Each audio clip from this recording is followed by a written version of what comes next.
ਸੋ ਪਿਆਰੇ ਦੋਸਤੋ, ਤੁਹਾਡਾ ਬਹੁਤ ਬਹੁਤ ਸਵਾਗਤ ਆ। ਤੇ ਮੈਂ ਉਮੀਦ ਕਰਦੀ ਹਾਂ ਕਿ ਹੁਣ ਸਾਡਾ ਇੰਟਰਨੈਟ ਕਨੈਕਸ਼ਨ ਨਾ ਟੁੱਟੇ ਤੇ ਅਸੀਂ ਲਗਾਤਾਰ ਜੋ ਅਸੀਂ ਗੱਲ ਕਰਨ ਵਾਸਤੇ ਇੱਥੇ ਇਕੱਠੇ ਹੋਏ ਆ ਉਹ ਗੱਲ ਅਸੀਂ ਕਰ ਸਕੀਏ।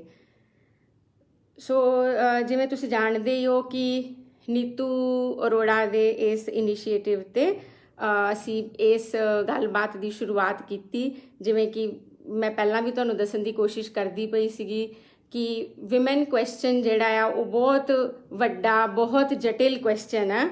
ਸੋ ਇਹਨੂੰ ਅਪਰੋਚ ਕਰਨ ਦੇ ਕਈ ਸਾਰੇ ਤਰੀਕੇ ਹੋ ਸਕਦੇ ਆ ਤੇ ਸਾਰੇ ਤਰੀਕੇ ਵੈਲਿਡ ਆ। ਔਰ ਅਸੀਂ ਜਾਣਦੇ ਵੀ ਆ ਕਿ ਇਹ ਫੈਮਿਨਿਜ਼ਮ ਦੀ, ਇਸਤਰੀਆਂ ਦੇ ਅੰਦੋਲਨ ਦੀ ਇੱਕ ਬਹੁਤ ਲੰਬਾ ਇਤਿਹਾਸ ਆ ਔਰ ਲੋਕਾਂ ਨੇ ਬਹੁਤ ਤਰੀਕਿਆਂ ਨਾਲ ਇਸ ਕੁਐਸਚਨ ਨੂੰ ਅਪਰੋਚ ਕਰਨ ਦੀ ਕੋਸ਼ਿਸ਼ ਕੀਤੀ। ਜਿਵੇਂ ਜੇਕਰ ਆਪਾਂ ਇਹਨੂੰ ਇਤਿਹਾਸਿਕ ਰੂਪ ਵਿੱਚ ਦੇਖੀਏ ਤਾਂ ਇਹਦਾ ਸਭ ਤੋਂ ਪਹਿਲਾਂ ਜਿਹੜੀ ਇਹਦੀ ਆਇਡੈਂਟੀਫਿਕੇਸ਼ਨ ਕੀਤੀ ਗਈ ਉਹ ਪੋਲੀਟੀਕਲ ਏਰੀਆ ਦੇ ਵਿੱਚ ਕੀਤੀ ਗਈ ਕਿ ਔਰਤਾਂ ਨੂੰ ਵੋਟ ਦਾ ਅਧਿਕਾਰ ਹੋਣਾ ਚਾਹੀਦਾ। ਹਾਲਾਂਕਿ ਇਸ ਗੱਲ ਦੇ ਵਿੱਚ ਤਾਂ ਇੰਡੀਅਨ ਸੁਸਾਇਟੀ ਦੀ ਇਹ ਮੈਂ ਪ੍ਰਸ਼ੰਸਾ ਕਰਨਾ ਚਾਹੂੰਗੀ ਕਿ ਜਿੱਦਾਂ ਹੀ ਸਾਨੂੰ ਕਲੋਨੀਅਲ ਰੂਲ ਤੋਂ ਆਜ਼ਾਦੀ ਮਿਲੀ, ਸੋ ਉਸ ਤਰੀਕੇ ਦਾ ਸੰਘਰਸ਼ ਉਸ ਲੈਵਲ ਤੋਂ ਕੀਤੇ ਬਗੈਰ ਹੀ ਸਾਨੂੰ ਵੋਟ ਦੇ ਅਧਿਕਾਰ ਇਸ ਨਵੀਂ ਜੰਮੀ ਡੈਮੋਕ੍ਰੇਸੀ ਦੇ ਵਿੱਚ ਸਾਨੂੰ ਮਿਲ ਗਏ। ਪਰ ਉਹ ਹਰ ਦੇਸ਼ ਦੀ, ਹਰ ਕਲਚਰ ਦੀ, ਹਰ ਜਗ੍ਹਾ ਦਾ ਜਿਹੜਾ ਉਹ ਫੈਮਿਨਿਜ਼ਮ ਦਾ ਇਤਿਹਾਸ ਆ ਉਹ ਵੱਖਰਾ ਆ।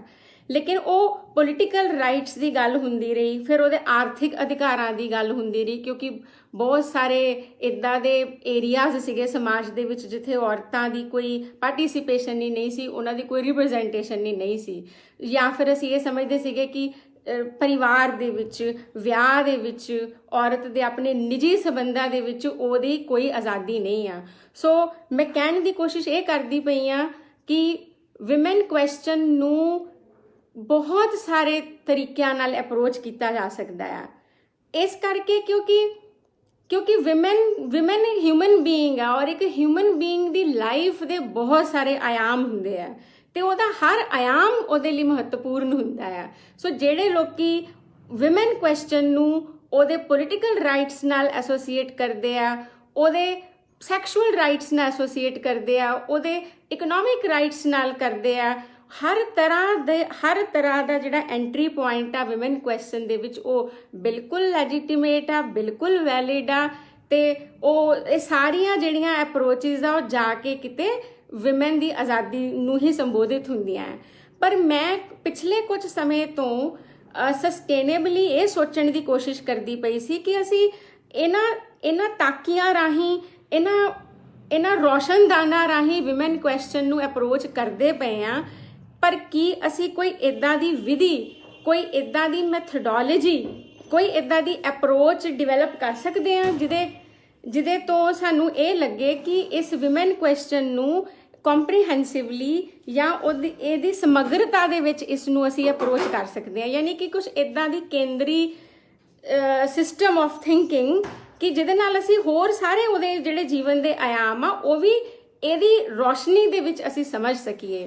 ਸੋ ਉਹ ਸਮਝਣ ਦੀ ਦਿਸ਼ਾ ਦੇ ਵਿੱਚ ਮੈਂ ਇਸ ਟੌਪਿਕ ਤੇ ਪਹੁੰਚੀ ਕਿ ਇੱਦਾਂ ਕਿਉਂ ਹੁੰਦਾ ਆ ਕਿ ਤੁਹਾਡੇ ਸਾਹਮਣੇ ਕਿਸੇ ਔਰਤ ਦੇ ਨਾਲ ਹਿੰਸਾ ਹੋ ਰਹੀ ਹੁੰਦੀ ਆ, ਉਹਦੀ ਹੈਰੈਸਮੈਂਟ ਹੋ ਰਹੀ ਹੁੰਦੀ ਆ, ਉਹਦਾ ਸ਼ੋਸ਼ਣ ਹੋ ਰਿਹਾ ਹੁੰਦਾ ਤੇ ਤੁਸੀਂ ਜੇ ਉਹਨੂੰ ਜਾ ਕੇ ਉਹਨੂੰ ਕਹੋ ਵੀ ਤੂੰ ਇਹ ਸਭ ਚੀਜ਼ਾਂ ਨੂੰ ਕਿਉਂ ਸਹਿਣ ਕਰਦੀ ਪਈ ਆ, ਤੇ ਸਭ ਤੋਂ ਜ਼ਿਆਦਾ ਵਿਰੋਧ ਤੁਹਾਨੂੰ ਔਰਤਾਂ ਕੋਲੋਂ ਹੀ ਮਿਲਦਾ ਆ ਕਿ ਅਸੀਂ ਇਸ ਸੰਘਰਸ਼ ਦਾ, ਇਸ ਅੰਦੋਲਨ ਦਾ, ਇਸ ਪ੍ਰਤੀਰੋਧ ਦਾ, ਇਸ ਆਵਾਜ਼ ਦਾ, ਇਸ ਸ਼ੋਰ ਦਾ ਹਿੱਸਾ ਨਹੀਂ ਬਣਨਾ ਚਾਹੁੰਦੇ। ਸੋ ਇਹ ਗੱਲ ਮੈਨੂੰ ਹਮੇਸ਼ਾ ਤੋਂ, ਯਾਨੀ ਕਿ ਬਚਪਨ ਤੋਂ ਹੀ ਮੈਨੂੰ ਇਹ ਗੱਲ ਬੜੀ ਅਜੀਬ ਲੱਗਦੀ ਸੀ ਕਿ ਉਹ ਕਿਹੜੀ ਇੱਦਾਂ ਦੀ ਹਿਡਨ ਫਾਰਮੇਸ਼ਨ ਆ ਜਿਹੜੀ ਇੱਕ ਜਿਉਂਦੇ ਜਾਗਦੇ ਬੰਦੇ ਨੂੰ ਉਹਦੀ ਗੁਲਾਮੀ ਨਾਲ ਪਿਆਰ ਕਰਾ ਸਕਦੀ ਹੈ, ਯਾਨੀ ਉਹਨੂੰ ਇੰਨਾ ਜੋੜ ਸਕਦੀ ਆ ਉਹਦੀ ਆਪਣੀ ਅਧੀਨਗੀ ਨਾਲ। ਸੋ ਇਹ ਕੁਐਸਚਨ ਸੋਚਦੇ ਮੈਨੂੰ ਲੱਗਾ ਕਿ ਜਿਹੜੇ ਉਹਦੇ ਹੋਰ ਸੋਸ਼ਲ, ਇਕਨੋਮਿਕ, ਕਲਚਰਲ ਰਾਈਟਸ ਆ ਉਹਦੇ ਨਾਲ ਜੇ ਸਮਗਰਤਾ ਦੇ ਵਿੱਚ ਮੈਂ ਇਹ ਦੇਖਾਂ ਕਿ ਕਿਹੜੀ ਚੀਜ਼ ਆ ਜਿਹੜੀ ਔਰਤ ਨੂੰ ਆਪਣੀ ਆਜ਼ਾਦੀ ਪ੍ਰਤੀ ਸੁਚੇਤ ਹੋਣ ਤੋਂ, ਆਪਣੀ ਆਜ਼ਾਦੀ ਦੇ ਪ੍ਰਤੀ ਸੰਘਰਸ਼ ਦੇ ਵਿੱਚ ਖੁੱਭਣ ਤੋਂ ਕੀ ਚੀਜ਼ ਰੋਕਦੀ ਆ, ਤਾਂ ਮੈਂ ਆਪਦੇ ਐਨਾਲਿਸਿਸ ਦੇ ਵਿੱਚ ਇਸ ਗੱਲ ਤੇ ਪਹੁੰਚੀ ਕਿ ਇਹ ਉਹਦੀ ਸਮ੍ਰਿਤੀ ਦੇ ਵਿੱਚ ਕੁਝ ਇਦਾਂ ਦੀਆਂ ਚੀਜ਼ਾਂ ਪਈਆਂ ਹੋਈਆਂ ਜਿਹੜੀਆਂ ਉਹਦੇ ਰਿਸਪੌਂਸਿਸ ਨੂੰ ਤੈਅ ਕਰਦੀਆਂ ਪਈਆਂ। ਤੇ ਹਾਲਾਂਕਿ ਇਹ ਸਾਰੀਆਂ ਗੱਲਾਂ ਪੈਟਰੀਆਰਕੀ ਦੇ ਸੰਦਰਭ ਨਾਲ ਵੀ ਐਕਸਪਲੇਨ ਕੀਤੀਆਂ ਜਾ ਸਕਦੀਆਂ ਕਿ ਵੀ ਜੇ ਮੈਂ ਇਹ ਕਹਿਣਾ ਸ਼ੁਰੂ ਕਰ ਦੇਵਾਂ ਕਿ ਬਈ ਉਹ ਇਸ ਕਰਕੇ ਔਰਤ ਜਿਹੜੀ ਆ ਉਹ ਆਪਣੀ ਆਜ਼ਾਦੀ ਵਾਸਤੇ ਵੀ ਉਹ ਸੁਚੇਤ ਨਹੀਂ ਆ, ਉਹ ਸੰਘਰਸ਼ਸ਼ੀਲ ਨਹੀਂ ਆ, ਕਿ ਉਹਨੂੰ ਪੈਟਰੀਆਰਕੀ ਨੇ ਇਦਾਂ ਸਿਖਾਇਆ। ਉਹ ਪੈਟਰੀਆਰਕੀ ਦਾ ਨੈਰੇਟਿਵ ਤਾਂ ਹੈ ਹੀ ਹੈ, ਪਰ ਪੈਟਰੀਆਰਕੀ ਵੀ ਤਾਂ ਕਿਤੇ ਦਿਸਦੀ ਨਹੀਂ ਨਾ ਪਈ। ਕਿੱਥੇ ਆ ਪੈਟਰੀਆਰਕੀ ਦਾ ਕੌਣ ਇੱਥੇ ਝੰਡਾ ਬਰਦਾਰ ਆ? ਕੋਈ ਵੀ ਨਹੀਂ। ਉਹ ਤਾਂ ਇੱਕ ਬੜਾ ਸਟਲ ਡਿਜ਼ਾਈਨ ਆ ਸੋਸਾਇਟੀ ਦੇ ਵਿੱਚ, ਪਰ ਬਹੁਤ ਪਾਵਰਫੁਲ ਡਿਜ਼ਾਈਨ ਆ। ਤਾਂ ਮੈਂ ਇਹ ਦੇਖਿਆ ਕਿ ਉਹਦਾ ਅਲਟੀਮੇਟਲੀ ਉਹਦਾ ਪ੍ਰਭਾਵ ਔਰਤਾਂ ਦੇ ਉੱਪਰ ਇਹ ਹੁੰਦਾ ਹੈ ਕਿ ਉਹਨਾਂ ਦੀ ਸਮ੍ਰਿਤੀ ਦੇ ਵਿੱਚ ਆਪ ਦੀ ਇਦਾਂ ਦੀ ਇਮੇਜ ਬਹਿ ਜਾਂਦੀ ਹੈ। ਤੇ ਸਮ੍ਰਿਤੀ ਜਿਹੜੀ ਆ ਉਹ ਇੰਨੀ ਜ਼ਿਆਦਾ ਪਾਵਰਫੁਲ ਇੱਕ ਸਾਡੇ ਕੋਲ ਰਿਜ਼ਰਵਾਇਰ ਆ, ਇੰਨਾ ਰਿਜ਼ਰਵ ਆ ਕਿ ਸਾਡੇ ਸਾਰੇ ਰਿਸਪੌਂਸਿਸ, ਸਾਡੀਆਂ ਸਾਰੇ ਰਿਐਕਸ਼ਨਸ ਜਿਹੜੇ ਅਸੀਂ ਉਸੇ ਹੀ ਮੈਮਰੀ ਵਿੱਚੋਂ ਡਰਾ ਕਰਦੇ ਹਾਂ।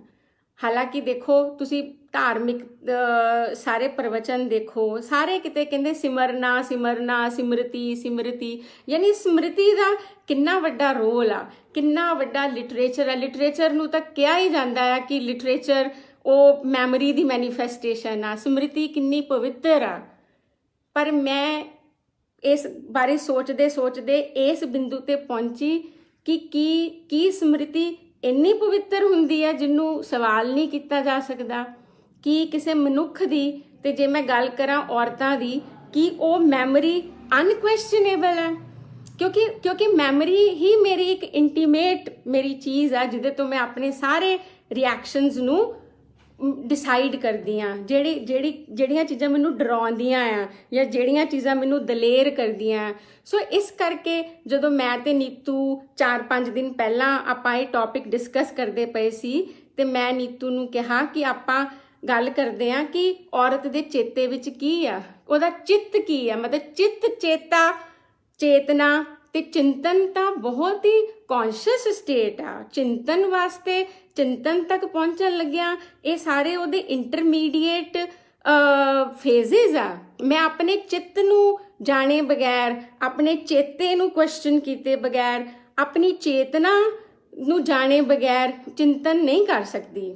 ਸੋ ਇਸ ਕਰਕੇ ਮੈਂ ਇਹਦੀ ਇੱਕ ਲੜੀ ਬਣਾਉਣ ਦੀ ਕੋਸ਼ਿਸ਼ ਕੀਤੀ ਕਿ ਅਸੀਂ ਜਦੋਂ ਵਿਮਨ ਕੁਐਸਚਨ ਦੀ ਗੱਲ ਕਰਦੇ ਹਾਂ ਤੇ ਬਾਕੀ ਸਾਰੀਆਂ ਗੱਲਾਂ ਦੇ ਨਾਲ ਅਸੀਂ ਇਹ ਵੀ ਜਾਣਨ ਦੀ ਕੋਸ਼ਿਸ਼ ਕਰੀਏ, ਉਹਨੂੰ ਸਾਈਕੋਲੋਜੀਕਲੀ, ਉਹਨੂੰ ਫਿਲੋਸੋਫੀਕਲੀ ਇਹਨੂੰ ਅਪਰੋਚ ਕਰਨ ਦੀ ਕੋਸ਼ਿਸ਼ ਕਰੀਏ। ਕਿਉਂਕਿ ਸਾਰੇ ਕਿਤੇ ਮਤਲਬ ਸਮ੍ਰਿਤੀ ਦੇ ਬਾਰੇ ਬਹੁਤ ਸੈਂਕਟਿਟੀ ਆ।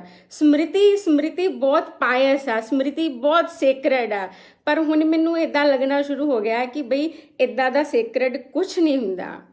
ਇਸ ਦੁਨੀਆ ਦੇ ਵਿੱਚ ਗੁਲਾਮੀ ਵੀ ਸਮ੍ਰਿਤੀ ਤੋਂ ਪੈਦਾ ਹੁੰਦੀ ਹੈ ਤੇ ਗੁਲਾਮੀ ਕਦੇ ਵੀ ਕਿਸੇ ਵਾਸਤੇ ਚੰਗੀ ਨਹੀਂ ਹੋ ਸਕਦੀ। ਸੋ ਜੇਕਰ ਉਸ ਗੁਲਾਮੀ ਤੋਂ ਨਿਕਲਣ ਵਾਸਤੇ ਮਨੁੱਖ ਨੂੰ ਆਪਣੀ ਉਸ ਸਮ੍ਰਿਤੀ ਨੂੰ ਵੀ ਕੁਐਸਚਨ ਕਰਨਾ ਪਵੇ, ਆਪਣੀ ਉਸ ਮੈਮਰੀ ਨੂੰ ਵੀ ਜੇ ਡੀਸਟੇਬਲਾਈਜ਼ ਕਰਨਾ ਪੜੇ, ਜੇ ਉਹਨੂੰ ਸਵਾਲ ਕਰਨਾ ਪਵੇ, ਤਾਂ ਉਹਦੇ ਵਿੱਚ ਇੰਨਾ ਨੈਤਿਕ ਬਲ, ਇੰਨੀ ਮੋਰਲ ਪ੍ਰੋਵੈਸ ਹੋਣੀ ਚਾਹੀਦੀ ਹੈ। ਸੋ ਇਸ ਕਰਕੇ ਮੈਂ ਕਹਿੰਦੀ ਹਾਂ ਕਿ ਜਿਹੜਾ ਬੰਦਾ ਮੋਰਲੀ ਆਪਣੇ ਚੇਤੇ ਦੇ ਉੱਪਰ ਇੱਕ ਪੈਰਾ ਬਿਠਾ ਸਕਦਾ ਆ, ਚੇਤਨਾ ਦੀ ਇੱਕ ਗੇਜ਼ ਬਿਠਾ ਸਕਦਾ ਆ, ਉਸ ਮੇਲ ਗੇਜ਼ ਨੂੰ ਰਿਪਲੇਸ ਕਰਕੇ, ਤੇ ਉਹ ਸ਼ਾਇਦ ਹੌਲੀ ਹੌਲੀ ਆਪ ਹੀ ਆਪਣੀ ਆਜ਼ਾਦੀ ਦੇ ਪ੍ਰਤੀ ਬਹੁਤ ਸੁਚੇਤ ਹੋ ਸਕਦਾ। ਫਿਰ ਸਾਨੂੰ ਉਹਦੇ ਬਾਰੇ ਇੰਨੀਆਂ ਸਾਰੀਆਂ ਚੀਜ਼ਾਂ ਕਰਨ ਦੀ ਜ਼ਰੂਰਤ ਸ਼ਾਇਦ ਉਸ ਲੈਵਲ ਤੇ ਨਾ ਪਵੇ, ਜਾਂ ਘੱਟੋ ਘੱਟ ਜਿਹੜਾ ਔਰਤਾਂ ਦਾ ਆਪਣਾ ਵਿਰੋਧ ਆ, ਜਿਹੜੀ ਉਹਨਾਂ ਦੀ ਆਪਣੀ ਰੈਜ਼ਿਸਟੈਂਸ ਆ, ਉਹਨੂੰ ਖਤਮ ਕੀਤਾ ਜਾ ਸਕੇ। ਕਿਉਂਕਿ ਵਿਮਨ ਕੁਐਸਚਨ ਦੇ ਵਿੱਚ ਰੈਜ਼ਿਸਟੈਂਸ ਦੇ 2 ਲੈਵਲਸ ਆ। ਦੇਖੋ ਕਿੰਨੀ ਆਇਰੋਨਿਕਲ ਗੱਲ ਆ। ਹਿਊਮਨ ਸਿਵਲਾਈਜੇਸ਼ਨਸ, ਹਿਊਮਨ ਕਲਚਰਸ ਨੇ ਕਿੱਥੇ ਤੱਕ ਪਹੁੰਚਾਤਾ ਕਿ ਅੱਜ ਕੱਲ ਦੇ ਦੌਰ ਦੇ ਵਿੱਚ ਵੀ ਤੁਹਾਨੂੰ ਜੇ ਕਿਸੇ ਨੂੰ ਆਜ਼ਾਦ ਕਰਨਾ ਹੈ ਨਾ, ਤਾਂ ਤੁਹਾਨੂੰ ਸਿਰਫ ਉਸ ਦੇ ਵਿਰੋਧੀ ਨਾਲ ਨਹੀਂ ਲੜਨਾ ਪੈਂਦਾ, ਤੁਹਾਨੂੰ ਉਸ ਧਿਰ ਦੇ ਆਪਣੇ ਨਾਲ ਵੀ ਲੜਨਾ ਪੈਂਦਾ ਹੈ। ਜਿਵੇਂ ਔਰਤਾਂ ਦੇ ਕੇਸ ਵਿੱਚ ਕਿ ਇਹ ਜਿਹੜਾ ਵਿਰੋਧ ਆ, ਇਹ ਪ੍ਰਤੀਰੋਧ ਜਿਹੜਾ ਆ, ਉਹ ਸਿਰਫ ਸਾਨੂੰ ਮਰਦਾਂ ਨਾਲ ਨਹੀਂ ਕਰਨਾ ਪਊਗਾ ਜਾਂ ਪੈਟਰੀਆਰਕੀ ਦੇ ਆਪਰੇਟਸਿਸ ਨਾਲ ਨਹੀਂ ਕਰਨਾ ਪਊਗਾ। ਸਭ ਤੋਂ ਜ਼ਿਆਦਾ ਰੈਜ਼ਿਸਟੈਂਸ ਜਿਹੜੀ ਆ ਉਹ ਔਰਤਾਂ ਦੇ ਵੱਲੋਂ ਹੀ ਮੈਨੂੰ ਹਮੇਸ਼ਾ ਮਹਿਸੂਸ ਹੁੰਦੀ ਹੈ ਕਿ ਔਰਤਾਂ ਦੀ ਆਪਣੀ ਰੈਜ਼ਿਸਟੈਂਸ ਇੰਨੀ ਜ਼ਿਆਦਾ ਇੰਨੀ ਹਿਊਜ ਕਿਉਂ ਆ। ਸੋ ਕਿਉਂਕਿ ਉਹਨਾਂ ਨੂੰ ਦੱਸਿਆ ਗਿਆ ਕਿ ਬਈ ਸਾਡੇ ਇਹ ਜਿਹੜਾ ਇੱਦਾਂ ਦਾ ਬਣਨਾ, ਇੱਦਾਂ ਦਾ ਆਪਣੇ ਸਰੀਰ ਬਾਰੇ ਇੱਦਾਂ ਸੋਚਣਾ, ਆਪਣੇ ਵਿਚਾਰਾਂ ਬਾਰੇ ਇੱਦਾਂ ਸੋਚਣਾ, ਆਪਣੀਆਂ ਸਮਾਜਿਕ ਭੂਮਿਕਾਵਾਂ ਬਾਰੇ ਇੰਨਾ ਸੋਚਣਾ, ਆਪਣੀ ਰਾਜਨੀਤਿਕ ਭੂਮਿਕਾ ਬਾਰੇ ਇੱਦਾਂ ਸੋਚਣਾ, ਇਹ ਸਾਰੇ ਉਹਦੇ ਚਿੱਤ ਚੇਤੇ ਦੇ ਵਿੱਚੋਂ ਨਿਕਲੀਆਂ ਹੋਈਆਂ ਚੀਜ਼ਾਂ ਆ। ਸੋ ਕਿਉਂ ਨਾ ਅਸੀਂ ਸਭ ਤੋਂ ਪਹਿਲਾਂ ਆਪਣੇ ਉਸ ਚੇਤੇ ਨੂੰ, ਆਪਣੇ ਉਸ ਮੈਮਰੀ ਨੂੰ ਹੀ ਕੁਐਸਚਨ ਕਰਨਾ ਸ਼ੁਰੂ ਕਰੀਏ ਕਿ ਉਹ ਸਾਨੂੰ ਭਾਵੇਂ ਗੁਰਬਾਣੀ ਆ, ਕੋਈ ਵੀ ਤੁਸੀਂ ਦੇਖ ਲਓ ਸਪਿਰਿਚੁਅਲ ਰਿਲੀਜੀਅਸ ਡਿਸਕੋਰਸਿਸ ਆ, ਉਹ ਚੇਤੇ ਦੇ ਉੱਪਰ ਕਿੰਨਾ ਜ਼ਿਆਦਾ ਬਲ ਦਿੰਦੇ ਆ ਕਿ ਤੁਹਾਡੇ ਚੇਤੇ ਵਿੱਚ ਕੀ ਹੋਣਾ ਚਾਹੀਦਾ ਹੈ। ਤੇ ਮੇਰਾ ਕੁਐਸਚਨ ਇਹ ਹੈ ਕਿ ਕੀ ਔਰਤ ਦੇ ਚੇਤੇ ਵਿੱਚ ਔਰਤ ਆਪ ਹੁੰਦੀ ਹੈ ਜਾਂ ਫਿਰ ਉਹਦੀਆਂ ਸਾਰੀਆਂ ਹਿਊਮਨ ਐਫੀਲੀਏਸ਼ਨਸ, ਉਹਦੀਆਂ ਸਾਰੀਆਂ ਹਿਊਮਨ ਟਾਈਜ਼ ਇੱਥੋਂ ਹੀ ਡਰਾ ਹੁੰਦੀਆਂ ਆ ਕਿ ਉਹ ਪੈਟਰਾਰਕੀ ਕੀ ਚਾਹੁੰਦੀ ਹੈ, ਉਹਦੇ ਨਾਲ ਰਹਿਣ ਵਾਲੇ ਮਰਦ ਉਹਨੂੰ ਕਿਵੇਂ ਦੇਖਣਾ ਚਾਹੁੰਦੇ ਆ। ਸੋ ਇਸ ਤਰੀਕੇ ਨਾਲ ਇਸ ਕੁਐਸਚਨ ਨੂੰ ਅਪਰੋਚ ਕਰਨ ਦੀ ਮੈਂ ਕੋਸ਼ਿਸ਼ ਕੀਤੀ ਕਿ ਛੋਟੇ-ਛੋਟੀਆਂ ਵਿਰੋਧ, ਛੋਟੇ-ਛੋਟੇ ਉਹ ਅਸਹਿਜਤਾ ਜਿਹੜੀ ਮੈਨੂੰ ਹਮੇਸ਼ਾ ਮਹਿਸੂਸ ਹੁੰਦੀ ਸੀ, ਪਰ ਮੈਨੂੰ ਉਹਦਾ ਕਾਰਨ ਸਮਝ ਨਹੀਂ ਸੀ ਆਉਂਦਾ। ਤੇ ਫਿਰ ਮੈਂ ਇਹ ਕੋਈ ਬਹੁਤ ਜ਼ਿਆਦਾ ਪੁਰਾਣੀ ਗੱਲ ਵੀ ਨਹੀਂ ਆ ਕਿ ਉਹ ਸਾਰੀਆਂ ਚੀਜ਼ਾਂ ਜਿਹੜੀਆਂ ਮੈਨੂੰ ਬੁਰੀਆਂ ਲੱਗਦੀਆਂ ਸੀਗੀਆਂ ਆਪਣੇ ਜੀਵਨ ਬਾਰੇ ਵੀ ਮੈਂ ਇੰਟੈਲੈਕਚੁਅਲੀ ਤਾਂ ਮੈਂ ਇਦਾਂ ਸੋਚਦੀ ਹਾਂ, ਉਹ ਬਿਲਕੁਲ ਠੀਕ ਹੁੰਦਾ ਆ, ਪਰ ਕਰਨ ਵੇਲੇ ਮੈਨੂੰ ਇੰਨਾ ਜ਼ਿਆਦਾ ਡਰ ਕਿਉਂ ਆ ਜਾਂਦਾ ਆ। ਕਰਨ ਵੇਲੇ ਮਤਲਬ ਮੈਂ ਇੰਨੀ ਜ਼ਿਆਦਾ ਵਿਰੋਧ ਤੋਂ, ਆਪੋਜੀਸ਼ਨ ਦੇ ਉਸ ਮੈਗਨੀਟਿਊਡ ਤੋਂ ਮੈਂ ਕਿਉਂ ਡਰ ਜਾਂਦੀ ਆ। ਫਿਰ ਮੈਨੂੰ ਲੱਗਾ ਕਿ ਹਜੇ ਤੱਕ ਨਾ ਇਹਦਾ ਮਤਲਬ ਕਿ ਮੈਂ ਆਪਣੇ ਮਤਲਬ ਜੈਨੇਟਿਕ ਲੈਵਲ ਤੇ ਜਿਹੜੇ ਮੇਰੇ ਕਲਚਰਲ ਜੀਨਸ ਆ ਉਸ ਲੈਵਲ ਤੇ ਮੈਂ ਹਜੇ ਆਪਣੇ ਆਪ ਨੂੰ ਆਲਟਰ ਨਹੀਂ ਕਰ ਸਕੀ।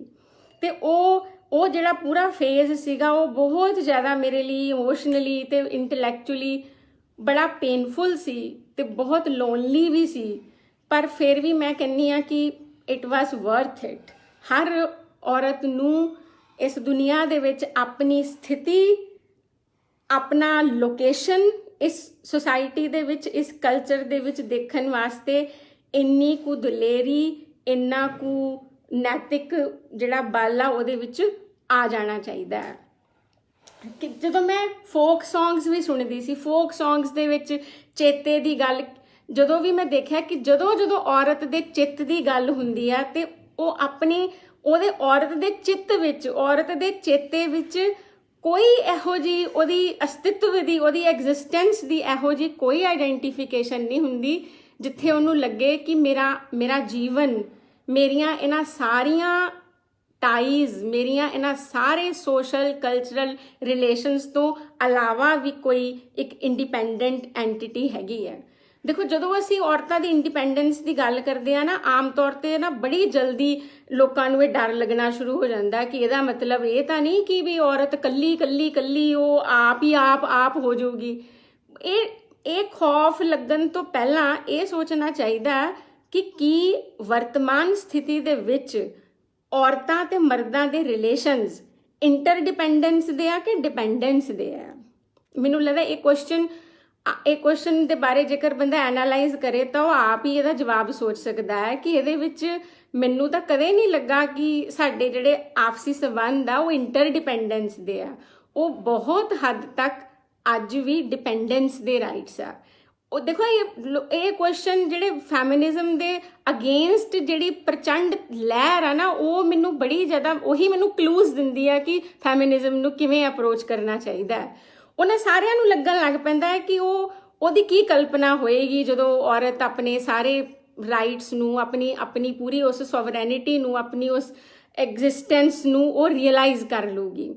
ਉਹ ਇਦਾਂ ਦਾ, ਕਿਉਂਕਿ ਉਹਦੀ ਕੋਈ ਕਲਪਨਾ ਹਜੇ ਤੱਕ ਦੁਨੀਆ ਦੇ ਵਿੱਚ ਸਥਾਪਿਤ ਹੋ ਨਹੀਂ ਸਕੀ ਨਾ। ਸੋ ਇਹ ਕਿੰਨੀ ਵੱਡੀ ਇੱਕ ਲੈਕਿੰਗ ਆ ਕਿ ਵੀ ਕੈਨੋਟ ਈਵਨ ਇਮੈਜਿਨ ਐਨ ਇੰਡੀਪੈਂਡੈਂਟ ਵੂਮਨ।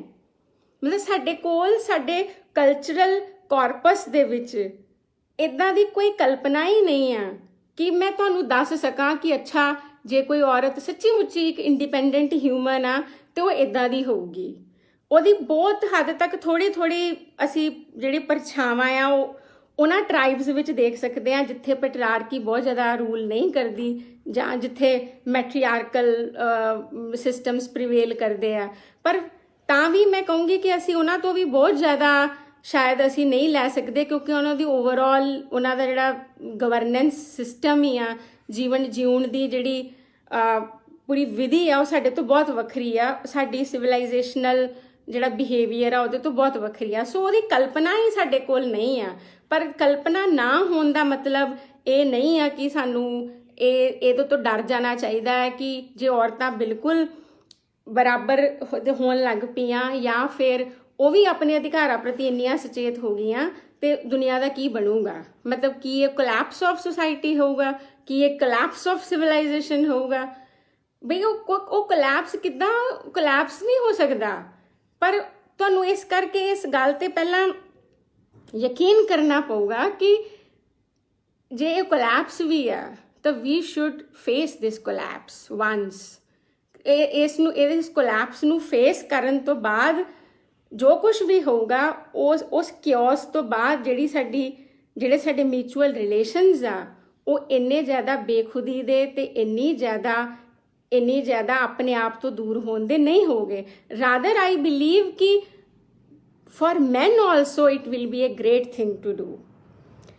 ਤੇ ਇੱਕ ਇਨਸਾਈਟ ਜਿਹੜਾ ਮੈਂ ਹੌਲੀ ਡਿਵੈਲਪ ਕੀਤਾ ਕਿ ਔਰਤਾਂ ਦੀ ਜਿਹੜੀ ਓਵਰਆਲ ਐਗਜ਼ਿਸਟੈਂਸ਼ੀਅਲ ਪ੍ਰੋਬਲਮ ਆ ਉਹਨੂੰ ਕਿੱਦਾਂ ਅਪਰੋਚ ਕੀਤਾ ਜਾ ਸਕਦਾ ਹੈ, ਉਹਦੇ ਵਿੱਚ ਮੈਨੂੰ ਉਹ ਨਾ ਮਾਰਕਸਿਜ਼ਮ ਦੇ ਬਹੁਤ ਕਰੀਬ ਲੱਗੀ ਕਿ ਮਾਰਕਸ ਨੇ ਜਦੋਂ ਇੰਡਸਟਰੀਅਲ ਸੋਸਾਇਟੀ ਦੇ ਹੈਜ਼ਰਡਸ ਨੂੰ ਐਕਸਪਲੇਨ ਕਰਨਾ ਸ਼ੁਰੂ ਕੀਤਾ ਕਿ ਇੱਕ ਪ੍ਰੋਲੇਟਰੀਏਟ ਦੇ ਉੱਪਰ, ਇੱਕ ਸਾਧਨਹੀਨ ਆਦਮੀ ਦੇ ਉੱਪਰ ਕੈਪੀਟਲਿਜ਼ਮ ਦਾ ਕੀ ਅਸਰ ਪੈਂਦਾ ਹੈ, ਤੇ ਉਹਨੇ ਇਹ ਕਿਹਾ ਬਈ ਹੋ ਸਕਦਾ ਉਹਨੂੰ ਜਿਉਣ ਵਾਸਤੇ 2 ਰੋਟੀਆਂ ਵੀ ਤਨਖਾਹ ਦੇ ਤੌਰ ਤੇ ਮਿਲ ਜਾਣ, ਜਿਵੇਂ ਕਿ ਔਰਤਾਂ ਨੂੰ ਵੀ ਦੇਵੀ ਵਗੈਰਾ ਦਾ ਸਟੇਟਸ ਮਿਲ ਜਾਂਦਾ ਹੈ, ਉਹਨੂੰ ਪਾਉਣ ਲਈ ਕੱਪੜੇ ਵੀ ਮਿਲ ਜਾਣ, ਉਹਨੂੰ ਹੋ ਸਕਦਾ ਹੈ ਕਿ ਉਹ ਭੁੱਖ ਤੋਂ ਨਾ ਮਰੇ, ਹੋ ਸਕਦਾ ਹੈ ਮਜ਼ਦੂਰ ਭੁੱਖ ਤੋਂ ਨਾ ਮਰੇ, ਪਰ ਤਾਂ ਵੀ ਉਹ ਇਸ ਦੁਨੀਆ ਦੇ ਵਿੱਚ ਰਿਲੇਟ ਨਹੀਂ ਕਰ ਸਕੂਗਾ, ਉਹ ਇਸ ਦੁਨੀਆ ਦੇ ਵਿੱਚ ਬਿਲੋਂਗ ਨਹੀਂ ਕਰ ਸਕਦਾ। ਤੇ ਬਿਲੋਂਗ ਕਰਨਾ ਤਾਂ ਹਿਊਮਨ ਬੀਇੰਗਸ ਦੀ ਪਹਿਲੀ ਜ਼ਰੂਰਤ ਆ। ਇਸੇ ਕਰਕੇ ਮਾਰਕਸ ਨੇ ਕਿਹਾ ਵੀ ਜਿੱਦਾਂ ਜਿਹੜਾ ਮਜ਼ਦੂਰ ਆ, ਜਿਹੜਾ ਇੱਕ ਪ੍ਰੋਲੇਟਰੀਏਟ ਆ, ਉਹ ਜਿਵੇਂ ਇਸ ਦੁਨੀਆ ਦੀ ਓਨਰਸ਼ਿਪ ਤੋਂ ਦੂਰ ਜਾਂਦਾ ਜਾਊਗਾ, ਸਾਧਨਾ ਦੇ ਮਾਲਿਕਾਨਾ ਹੱਕ ਤੋਂ ਦੂਰ ਜਾਂਦਾ ਜਾਊਗਾ, ਉਹ ਬੇਗਾਨਾ ਹੁੰਦਾ ਜਾਊਗਾ, ਉਹਦੀ ਰੀਫਿਕੇਸ਼ਨ ਹੁੰਦੀ ਜਾਊਗੀ, ਉਹ ਏਲੀਏਨੇਟ ਹੁੰਦਾ ਜਾਊਗਾ। ਤੇ ਉਹਦੀ ਏਲੀਏਨੇਸ਼ਨ ਕਿਸ ਚੀਜ਼ ਵਿੱਚ ਰਿਜ਼ਲਟ ਕਰਦੀ ਆ ਕਿ ਉਹਦੀ ਇਸ ਸੁਸਾਇਟੀ ਦੇ ਵਿੱਚ ਉਹਦੀ ਥਾਂ ਘਟਦੀ ਚਲੀ ਜਾਂਦੀ ਹੈ।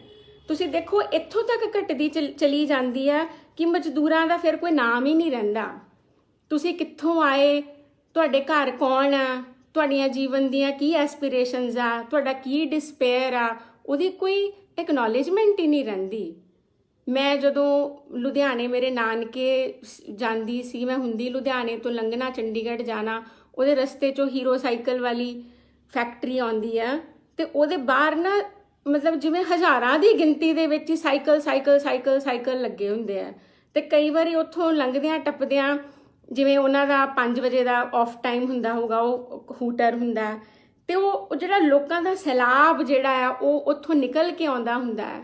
ਤੇ ਵਾਕਈ ਉਸ ਵੇਲੇ ਮੈਨੂੰ ਮਾਰਕਸ ਦੀ ਇਹ ਗੱਲ ਨਜ਼ਰ ਆਉਂਦੀ ਹੁੰਦੀ ਹੈ ਕਿ ਦੇਖੋ ਇਹ ਸਾਡੀ ਰੀਫਾਈਡ ਸੁਸਾਇਟੀ ਦਾ ਇੱਕ ਝਲਕ ਆ ਕਿ ਮੈਂ ਇਹਨਾਂ ਦੇ ਚਿਹਰੇ ਵੀ ਨਹੀਂ ਦੇਖ ਪਾ ਰਹੀ। They become faceless, they become like ਫੀਲਿੰਗਲੈਸ।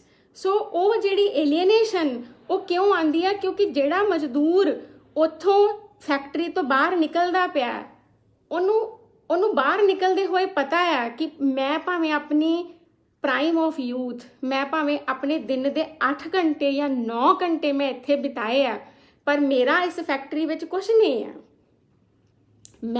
ਮੇਰੀ ਇਹਦੇ ਵਿੱਚ ਕੋਈ ਓਨਰਸ਼ਿਪ ਨਹੀਂ ਆ, ਮੇਰਾ ਕੋਈ ਕ੍ਰੈਡਿਟ ਨਹੀਂ ਆ, ਮੈਂ ਇਹਦੇ ਫੈਸਲਿਆਂ ਵਿੱਚ, ਇਹਦੇ ਨਾਮ ਵਿੱਚ, ਇਹਦੀ ਗਲੋਰੀ ਵਿੱਚ ਮੇਰਾ ਕੋਈ ਨਾ ਲੇਖਾ ਨਹੀਂ ਆ। ਸਗੋਂ ਉਹਨੂੰ ਤਾਂ ਇਹ ਲੱਗਦਾ ਕਿ ਉਹ ਇੰਨਾ ਡਿਸਪੈਂਸਿਬਲ ਆ ਕਿ ਉਹ ਨਾ ਆਊਗਾ ਜਾਂ ਅੱਜ ਹੀ ਉਹਨੂੰ ਕੁਝ ਹੋ ਜਾਵੇ ਤਾਂ ਇਸ ਫੈਕਟਰੀ ਦੇ ਚੱਲਣ ਤੇ ਕੋਈ ਫਰਕ ਨਹੀਂ ਪੈਣਾ। ਉਹ ਜਦੋਂ ਮੈਂ ਇਦਾਂ ਦੇ ਪਰਸਪੈਕਟਿਵ ਤੋਂ ਜਦੋਂ ਮੈਂ ਔਰਤਾਂ ਨੂੰ ਦੇਖਣਾ ਸ਼ੁਰੂ ਕੀਤਾ ਤਾਂ ਮੈਂ ਇਸ ਗੱਲ ਨੂੰ ਰਿਅਲਾਈਜ਼ ਕੀਤਾ ਕਿ ਸ਼ਾਇਦ ਔਰਤਾਂ ਦੀ ਸਥਿਤੀ ਵੀ ਉਸੇ ਹੀ ਤਰੀਕੇ ਦੀ ਪ੍ਰੋਲੇਟਰੀਏਟ ਕਲਾਸ ਵਰਗੀ ਆ। ਉਹ ਬਿਲਕੁਲ ਉੱਦਾਂ ਦੀ ਸਾਧਨਹੀਨ ਕਮਿਊਨਿਟੀ ਆ। ਇਸੇ ਕਰਕੇ ਉਹ ਡਰਦੀ ਆ। ਤੁਸੀਂ ਕਿਸੇ ਮਜ਼ਦੂਰ ਨੂੰ ਕਹੋ ਤੂੰ ਵਿਦਰੋਹ ਕਿਉਂ ਨਹੀਂ ਕਰਦੇ ਤੁਸੀਂ, ਤੇ ਉਹ ਕੀ ਕਹਿੰਦੇ ਆ ਕਿ ਅਸੀਂ ਵਿਦਰੋਹ ਨਹੀਂ ਕਰ ਸਕਦੇ।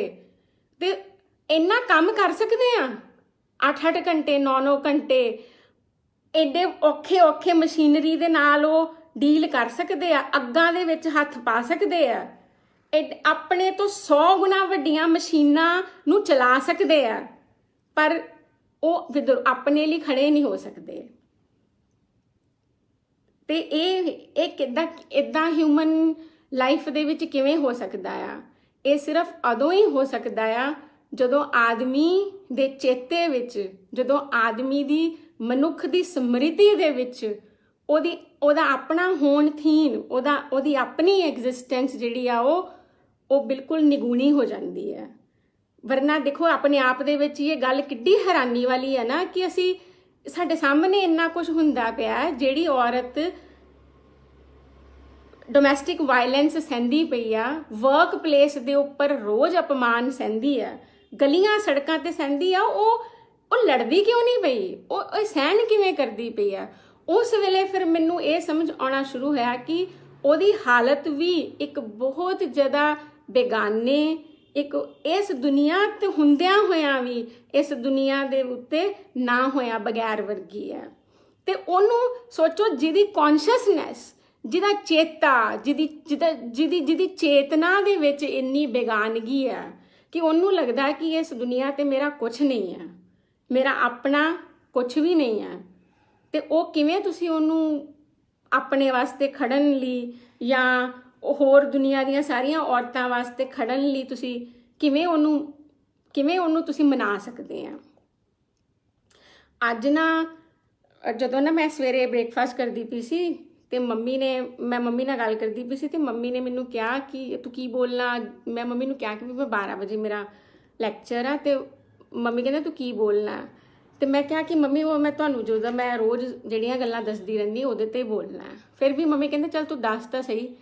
ਤੇ ਮੈਂ ਮੰਮੀ ਨੂੰ ਪੁੱਛਿਆ ਕਿ ਮੰਮੀ ਤੁਹਾਡੇ ਜਿੱਦਾਂ ਹੁਣ ਤੁਹਾਡੀ ਉਮਰ 60+ ਆ, ਕੀ ਤੁਹਾਡੇ ਨਾਮ ਤੇ ਕੋਈ ਪ੍ਰੋਪਰਟੀ ਹੈਗੀ ਹੈ?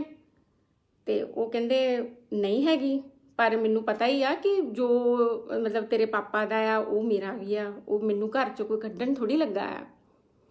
ਤੇ ਮੈਂ ਕਿਹਾ ਕਿ ਪਰ ਫਿਰ ਵੀ ਮੰਮੀ ਇਸ ਗੱਲ ਨਾਲ ਫਰਕ ਪੈਂਦਾ ਹੈ ਕਿ ਕੋਈ ਚੀਜ਼ ਕਾਗਜ਼ੀ ਤੌਰ ਤੇ ਤੁਹਾਡੀ ਆ, ਯਾਨੀ ਕਿ ਉਹਦੇ ਉੱਪਰ ਤੁਸੀਂ ਇਸ ਘਰ ਨੂੰ, ਇਸ ਪੂਰੀ ਫੈਮਿਲੀ ਨੂੰ ਬਣਾਉਣ ਦੀ ਬਰਾਬਰ ਕੋਸ਼ਿਸ਼ ਕੀਤੀ ਹੈ ਨਾ। ਪਰ ਤੁਹਾਨੂੰ ਤਾਂ ਫਿਰ ਵੀ ਪਹਿਲੀ ਗੱਲ ਤਾਂ ਇਹ ਕਿ ਤੁਹਾਡੇ ਕੋਲ ਤੁਸੀਂ ਕੰਮ ਰੋਜ਼ ਕਰਦੇ ਆ। ਮੈਂ ਜਦੋਂ ਦੀ ਦੇਖਦੀ ਪਈ ਆ ਕਿ ਦਿਨ ਦੇ ਵਿੱਚ 7-8 ਘੰਟੇ ਦਾ ਕੰਮ ਤੁਹਾਡਾ ਵੀ ਹੈ, ਪਰ ਤੁਹਾਡੀ ਇਹਦੇ ਪ੍ਰਪੋਰਸ਼ਨੇਟ ਤੁਹਾਡੀ ਆਪ ਦੀ ਕੋਈ ਮਨੀ ਹੈਗੀ ਹੈ ਜਿਹੜੀ ਤੁਹਾਡੀ ਹੋਈ ਹੋਵੇ।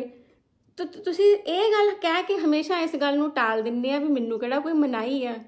ਮਤਲਬ ਦੇਖੋ ਇਹ ਚੇਤਨਾ ਦਾ ਹੀ ਕਮਾਲ ਆ ਨਾ ਕਿ ਉਹਨੂੰ ਲੱਗਦਾ ਹੈ ਕਿ ਵੀ ਜੇ ਮੈਨੂੰ ਆਪੇ ਮਿਲੀ ਜਾਂਦਾ ਪਿਆ, ਜੇ ਮਿਲੀ ਜਾਂਦਾ ਪਿਆ ਤੇ ਮੈਨੂੰ ਮੰਗਣ ਦੀ ਜਾਂ ਇਹਦੇ ਪ੍ਰਤੀ ਮੈਨੂੰ ਓਨ ਕਰਨ ਦੀ, ਆਪਣੇ ਸਾਧਨ ਓਨ ਕਰਨ ਦੀ ਮੈਨੂੰ ਕੀ ਜ਼ਰੂਰਤ ਆ। ਸੋ ਇਸ ਕਰਕੇ ਮੈਂ ਉਹਨਾਂ ਨੂੰ ਕਿਹਾ ਕਿ ਬਈ ਇਸ ਗੱਲ ਨਾਲ ਬਹੁਤ ਫਰਕ ਪੈਂਦਾ ਹੈ। ਇਸ ਗੱਲ ਦੇ ਨਾਲ ਤੁਹਾਡੀ ਸੈਲਫ ਐਸਟੀਮ ਤੇ ਫਰਕ ਪੈਂਦਾ ਹੈ। ਤੁਸੀਂ ਵੱਧ ਤੋਂ ਵੱਧ ਮੈਨੂੰ ਦੱਸੋ ਆਜ਼ਾਦੀ ਦੇ ਨਾਲ ਕਿਹੜੀ ਚੀਜ਼ ਘਰ ਲਿਆ ਸਕਦੇ ਆ? ਆਪਣਾ ਇੱਕ 2000 ਰੁਪਏ ਦਾ ਸੂਟ ਹੀ ਲਿਆ ਸਕਦੇ ਆ ਨਾ। ਇਹ ਤਾਕਤ ਇਸ ਘਰ ਦੇ ਵਿੱਚ ਇੰਨੇ ਸਾਲ ਕੰਮ ਕਰਨ ਤੋਂ ਬਾਅਦ ਤੁਹਾਡੇ ਕੋਲ ਹੈਗੀ ਹੈ ਕਿ ਤੁਸੀਂ ਜਾ ਕੇ ਇੱਕ 40,000 ਦਾ ਫ੍ਰਿਜ ਵੀ ਇਕੱਲੇ ਆਪ ਖਰੀਦ ਕੇ ਲਿਆਓ? ਇਸ ਕਰਕੇ ਨਹੀਂ ਲਿਆ ਸਕਦੇ ਕਿਉਂਕਿ ਇਹ ਉਹਨਾਂ ਲਈ ਅਨਇਮੈਜਿਨੇਬਲ ਆ। ਕਿਉਂਕਿ ਉਹਨਾਂ ਜਿਹੜੀਆਂ ਔਰਤਾਂ ਆਪਣੇ ਉਸ ਪੂਰੇ ਪਰਿਵੇਸ਼ ਵਿੱਚ ਰਹਿੰਦੀਆਂ ਜਿੱਥੇ ਉਹਨਾਂ ਦੇ ਇਕਨੋਮਿਕ ਰਾਈਟਸ ਇੰਨੇ ਸੀਮਿਤ ਆ, ਤੇ ਉਹ ਇਕਨੋਮਿਕ ਰਾਈਟਸ ਉਸੇ ਕੌਨਸ਼ੀਅਸਨੈਸ, ਉਸੇ ਚੇਤਨਾ ਵਿੱਚੋਂ ਨਿਕਲ ਰਹੇ ਆ ਤੇ ਉਹਨਾਂ ਨੇ ਇਸ ਗੱਲ ਨਾਲ ਹੀ ਕਿੰਨਾ ਪੀਸ ਬਣਾ ਲਿਆ ਹੈ ਕਿ ਵੀ ਮੈਨੂੰ ਕਿਹੜਾ ਕੋਈ ਮਨਾਈ ਆ, ਮੈਂ ਮਨਪਸੰਦ ਖਾਂਦੀ ਆ, ਮਨਪਸੰਦ ਪੀਂਦੀ ਆ। ਉਹੀ ਮਜ਼ਦੂਰ ਵਾਲੀ ਗੱਲ ਹੋ ਗਈ ਨਾ ਕਿ ਉਹ ਮਜ਼ਦੂਰ ਨੂੰ ਵੀ ਤਾਂ ਰੋਟੀ ਖਾਣ ਵਾਸਤੇ ਤਾਂ ਉਹਨੂੰ ਵੀ ਮਿਲ ਜਾਂਦੇ ਆਮ ਤੌਰ ਤੇ ਪੈਸੇ। ਚਲੋ ਇਹ ਨਿਕਲ ਜਾਊਗਾ, ਜਿਹੜਾ ਵਰਤਮਾਨ ਦੌਰ ਚੱਲਦਾ ਪਿਆ ਇਹ ਜਰਾ ਜ਼ਿਆਦਾ ਡਿਪਰੈਸਿੰਗ ਆ, ਇਹ ਜਰਾ ਜ਼ਿਆਦਾ ਇਹਨੇ ਜਰਾ ਹੋਰ ਹੀ ਜ਼ਿਆਦਾ ਸਾਡੀ ਇਕਨੋਮਿਕ ਇੰਡਸਟਰੀਜ਼ ਨੂੰ ਹੋਰ ਜ਼ਿਆਦਾ ਐਕਸਪੋਜ਼ ਕਰ ਦਿੱਤਾ। ਪਰ ਆਮ ਤੌਰ ਤੇ ਉਹ ਦੇਖੋ ਜਿਹੜੀਆਂ ਔਰਤਾਂ ਤੇ ਉਹਨਾਂ ਆਪਣੇ ਸਾਧਨ ਸੰਪੰਨ ਮਾਲਿਕਾਂ ਤੋਂ ਬਿਲਕੁਲ ਹੀ ਬੇਗਾਨੇ ਹੋਏ ਮਜ਼ਦੂਰਾਂ ਦੇ ਵਿੱਚ ਕੋਈ ਫਰਕ ਹੈ? ਮਤਲਬ ਉਹਨਾਂ ਦੀ ਕੋਈ ਬਿਲੋਂਗਿੰਗਨੈਸ ਹੈ ਕਿ ਉਹ ਕਲਪਨਾ ਕਰ ਸਕਦੀਆਂ? ਦੇਖੋ ਜਿਵੇਂ ਕੋਈ ਮਜ਼ਦੂਰ ਆ ਕਿ ਉਹ ਕਲਪਨਾ ਕਰ ਸਕਦਾ ਹੈ ਕਿ ਮੈਂ ਆਪਣੇ ਮਾਲਿਕ ਤੋਂ ਬਗੈਰ ਵੀ ਜਾਂ ਇਸ ਦੁਨੀਆ ਦੇ ਸਾਰੇ ਸਾਧਨ ਸੰਪੰਨ ਲੋਕਾਂ ਤੋਂ ਬਗੈਰ ਵੀ ਮੇਰਾ ਕੋਈ ਵਜੂਦ ਹੈਗਾ? ਜਿਵੇਂ ਉਹ ਨਹੀਂ ਕਰ ਸਕਦਾ ਉਵੇਂ ਹੀ ਇਸ ਦੁਨੀਆ ਦੀਆਂ ਔਰਤਾਂ ਵੀ ਨਹੀਂ ਇਸ ਗੱਲ ਤੇ ਇਸ ਕੁਐਸਚਨ ਤੱਕ ਵੀ ਨਹੀਂ ਪਹੁੰਚ ਸਕਦੀਆਂ ਕਿ ਬਈ ਇਹ ਜੀਵਨ, ਇਹ ਜਿਹੜਾ ਹਿਊਮਨ ਲਾਈਫ ਆ ਉਹ ਸਿਰਫ ਇਸ ਕਰਕੇ ਨਹੀਂ ਹੁੰਦੀ ਕਿ ਤੁਸੀਂ ਇੱਥੇ ਆ ਕੇ ਇੱਕ ਪਰਟੀਕੂਲਰ ਰੋਲਸ ਐਗਜ਼ੀਕਿਊਟ ਕਰਨੇ ਆ, ਉਹਦਾ ਨਿਰਵਾਹ ਕਰਨਾ ਆ ਤੇ ਉਹਦੇ ਬਦਲੇ ਦੇ ਵਿੱਚ ਤੁਹਾਨੂੰ ਇੱਥੇ ਕੁਝ ਮਿਲ ਜਾਊਗਾ। ਉਹ ਮਿਲਣਾ ਤੇ ਆਪਣੇ ਰੋਲਸ ਨੂੰ ਆਪ ਡਿਟਰਮਿਨ ਕਰਨਾ, ਇਹਦੇ ਵਿੱਚ ਬਹੁਤ ਜ਼ਿਆਦਾ ਅੰਤਰ ਆ। ਇਹ ਦੇਖੋ, ਇਹ ਔਰਤ ਦੇ ਚਿੱਤ ਵਿੱਚ ਹੀ ਪਾਇਆ ਗਿਆ ਨਾ ਕਿ ਔਰਤਾਂ ਨੂੰ ਪੈਸਿਆਂ ਦਾ ਮੋਹ ਨਹੀਂ ਹੋਣਾ ਚਾਹੀਦਾ। ਕਿੰਨੀਆਂ ਔਰਤਾਂ ਆਪਣੀ ਸਾਰੀ ਜ਼ਿੰਦਗੀ ਮੈਂ ਦੇਖਿਆ ਉਹ ਇਹੀ ਕਰਦੀਆਂ ਰਹਿੰਦੀਆਂ ਵੀ ਸਾਨੂੰ ਪੈਸੇ ਦਾ ਕੋਈ ਨਹੀਂ, ਇੱਜ਼ਤ ਪਿਆਰੀ ਹੈ। ਬਈ ਇੱਜ਼ਤ ਤੇ ਪੈਸਾ ਕੰਪੈਰੇਬਲ ਹੁੰਦੇ ਆ? ਮਤਲਬ ਕੀ ਉਹ ਚੀਜ਼ਾਂ ਤੁਹਾਡੇ ਵਾਸਤੇ ਜ਼ਿੰਦਗੀ ਵਿੱਚ ਇੱਜ਼ਤ ਕਰ ਸਕਦੀ ਹੈ ਜੋ ਪੈਸਾ ਕਰ ਸਕਦਾ ਹੈ? ਪਰ ਦੇਖ ਲਓ ਔਰਤ ਦੇ ਚੇਤੇ ਵਿੱਚ ਇਸ ਚੀਜ਼ ਨੂੰ ਕਿੰਨੀ ਖੂਬਸੂਰਤੀ ਨਾਲ ਮਿਕਸਅਪ ਕਰ ਦਿੱਤਾ ਗਿਆ ਕਿ ਜੇ ਤੁਹਾਨੂੰ ਘਰ ਦੇ ਵਿੱਚ ਮਤਲਬ ਥੋੜੀ ਬਹੁਤ ਰਿਸਪੈਕਟ ਮਿਲਦੀ ਪਈ ਹੈ, ਰਿਸਪੈਕਟ ਦਾ ਮਤਲਬ ਵੀ ਇਹ ਆ ਕਿ ਜੇ ਤੁਹਾਨੂੰ ਕੋਈ ਮਾਰਦਾ ਕੁੱਟਦਾ ਨਹੀਂ ਪਿਆ ਤੇ ਤੁਸੀਂ ਆਰਾਮ ਨਾਲ ਆਪਣਾ ਵੱਧ ਤੋਂ ਵੱਧ ਯਾਨੀ ਕਿ ਸ਼ਾਪਿੰਗ ਕਰ ਸਕਦੇ ਆ ਮਾੜੀ ਮੋਟੀ, ਤੇ ਸਭ ਠੀਕ ਆ। ਕਿਉਂਕਿ ਅਸੀਂ ਚੇਤੇ ਵਿੱਚ ਪ੍ਰੋਬਲਮ ਕ੍ਰੀਏਟ ਕੀਤੀ, ਉਹਦੀ ਸਮ੍ਰਿਤੀ ਵਿੱਚ ਪ੍ਰੋਬਲਮ ਕ੍ਰੀਏਟ ਕੀਤੀ। ਕੀ ਪ੍ਰੋਬਲਮ ਕ੍ਰੀਏਟ ਕੀਤੀ ਕਿ ਬਈ ਔਰਤਾਂ ਨੂੰ ਜ਼ਿਆਦਾ ਜਿਹੜਾ ਤਰਜੀਹ ਆ ਉਹ ਆਪਣੀ ਇਮੇਜ ਨੂੰ ਦੇਣੀ ਚਾਹੀਦੀ ਹੈ। ਜਿਹੜੀ ਕਰੀਅਰ ਕੌਨਸ਼ੀਅਸ ਔਰਤਾਂ ਦੁਨੀਆ ਲਈ ਕਿੰਨੀਆਂ ਸੋਰ ਹੁੰਦੀਆਂ ਆ, ਆਪਣੇ ਪੈਸੇ ਦੇ ਉੱਪਰ ਅਧਿਕਾਰ ਜਤਾਉਣ ਵਾਲੀਆਂ ਔਰਤਾਂ ਵੀ I mean they are seen in such a bad light। ਪਰ ਜਿਹੜਾ ਮਰਦ ਆ ਉਹ ਜਦੋਂ ਕਰੀਅਰ ਓਰੀਐਂਟਡ ਹੁੰਦਾ ਆ, ਇਨਵੈਸਟਮੈਂਟਸ ਕਰਦਾ ਆ, ਪੈਸਾ ਬਣਾਉਂਦਾ ਆ ਤੇ ਪੈਸਿਆਂ ਦੇ ਨਾਲ ਆਪਣੀ ਇਮੇਜ ਨੂੰ ਜੋੜਦਾ ਆ, ਉਹ ਕਿੰਨਾ ਸਹਿਜ ਲੱਗਦਾ ਆ। ਇਹਦਾ ਮਤਲਬ ਸਮ੍ਰਿਤੀ ਕੋਈ ਇੰਨੀ ਪਾਕ ਪਵਿੱਤਰ ਚੀਜ਼ ਨਹੀਂ ਆ, ਸਮ੍ਰਿਤੀ ਕੋਈ ਨਿਰਦੋਸ਼ ਚੀਜ਼ ਨਹੀਂ ਆ ਜਿਹਦੇ ਉੱਪਰ ਕੁਐਸਚਨ ਨਹੀਂ ਕੀਤਾ ਜਾ ਸਕਦਾ।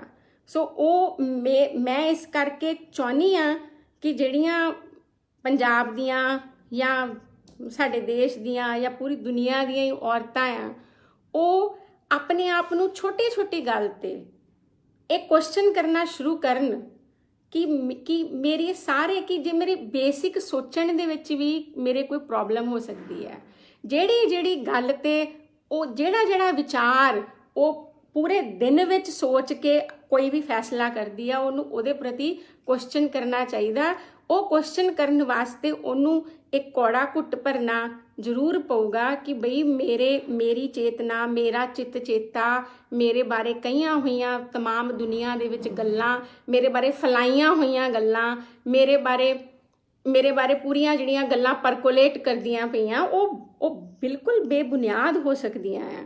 ਸੋ ਮੈਨੂੰ ਪਤਾ ਹੈ ਕਿ ਇਹ ਸਟਰਗਲ ਆਸਾਨ ਨਹੀਂ ਹੁੰਦੀ, ਕਿਉਂਕਿ ਆਲਰੇਡੀ ਔਰਤਾਂ ਦੇ ਕੋਲ ਜਿਉਣ ਦਾ ਐਗਜ਼ਿਸਟੈਂਸ ਦਾ ਬੇਸ ਬਹੁਤ ਹੀ ਕਮਜ਼ੋਰ ਜਿਹਾ, ਪਤਲਾ ਜਿਹਾ, ਤਾਂ ਆਲਰੇਡੀ ਉਹਨਾਂ ਦੇ ਕੋਲ ਇੱਕ ਬੇਸ ਆ।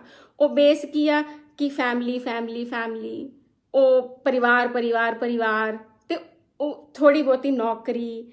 ਤੁਸੀਂ ਦੇਖੋ ਨੌਕਰੀ ਦੇ ਵਿੱਚ ਵੀ ਉਹ ਇਹੀ ਪ੍ਰੂਵ ਕਰਦੀਆਂ ਰਹਿੰਦੀਆਂ ਕਿ ਉਹ ਇਦਾਂ ਹੀ ਮਤਲਬ ਲੇਡ ਬੈਕ ਆਪਣੀ ਪਿਛਲੇ ਲੋ ਪ੍ਰੋਫਾਈਲ 'ਚ ਰਹਿ ਕੇ ਹੀ ਖੁਸ਼ ਨੇ, ਤੇ ਆਪਣੇ ਪਤੀ ਨੂੰ ਵੀ ਉਹ ਬਾਰ-ਬਾਰ ਇਹ ਗੱਲ ਕੋਰੋਬੋਰੇਟ ਕਰਦੀਆਂ ਰਹਿੰਦੀਆਂ ਹੈ ਕਿ ਮੈਂ ਪੈਸਾ ਜ਼ਰੂਰ ਕਮਾਨੀ ਆ, ਪਰ ਉਹਦਾ ਮਤਲਬ ਇਹ ਨਹੀਂ ਕਿ ਵੀ ਮੈਂ ਮਤਲਬ ਕੰਟਰੋਲ ਵੀ ਘਰ ਦੇ ਉੱਪਰ ਲੈਣਾ ਚਾਹੁੰਦੀ ਆ।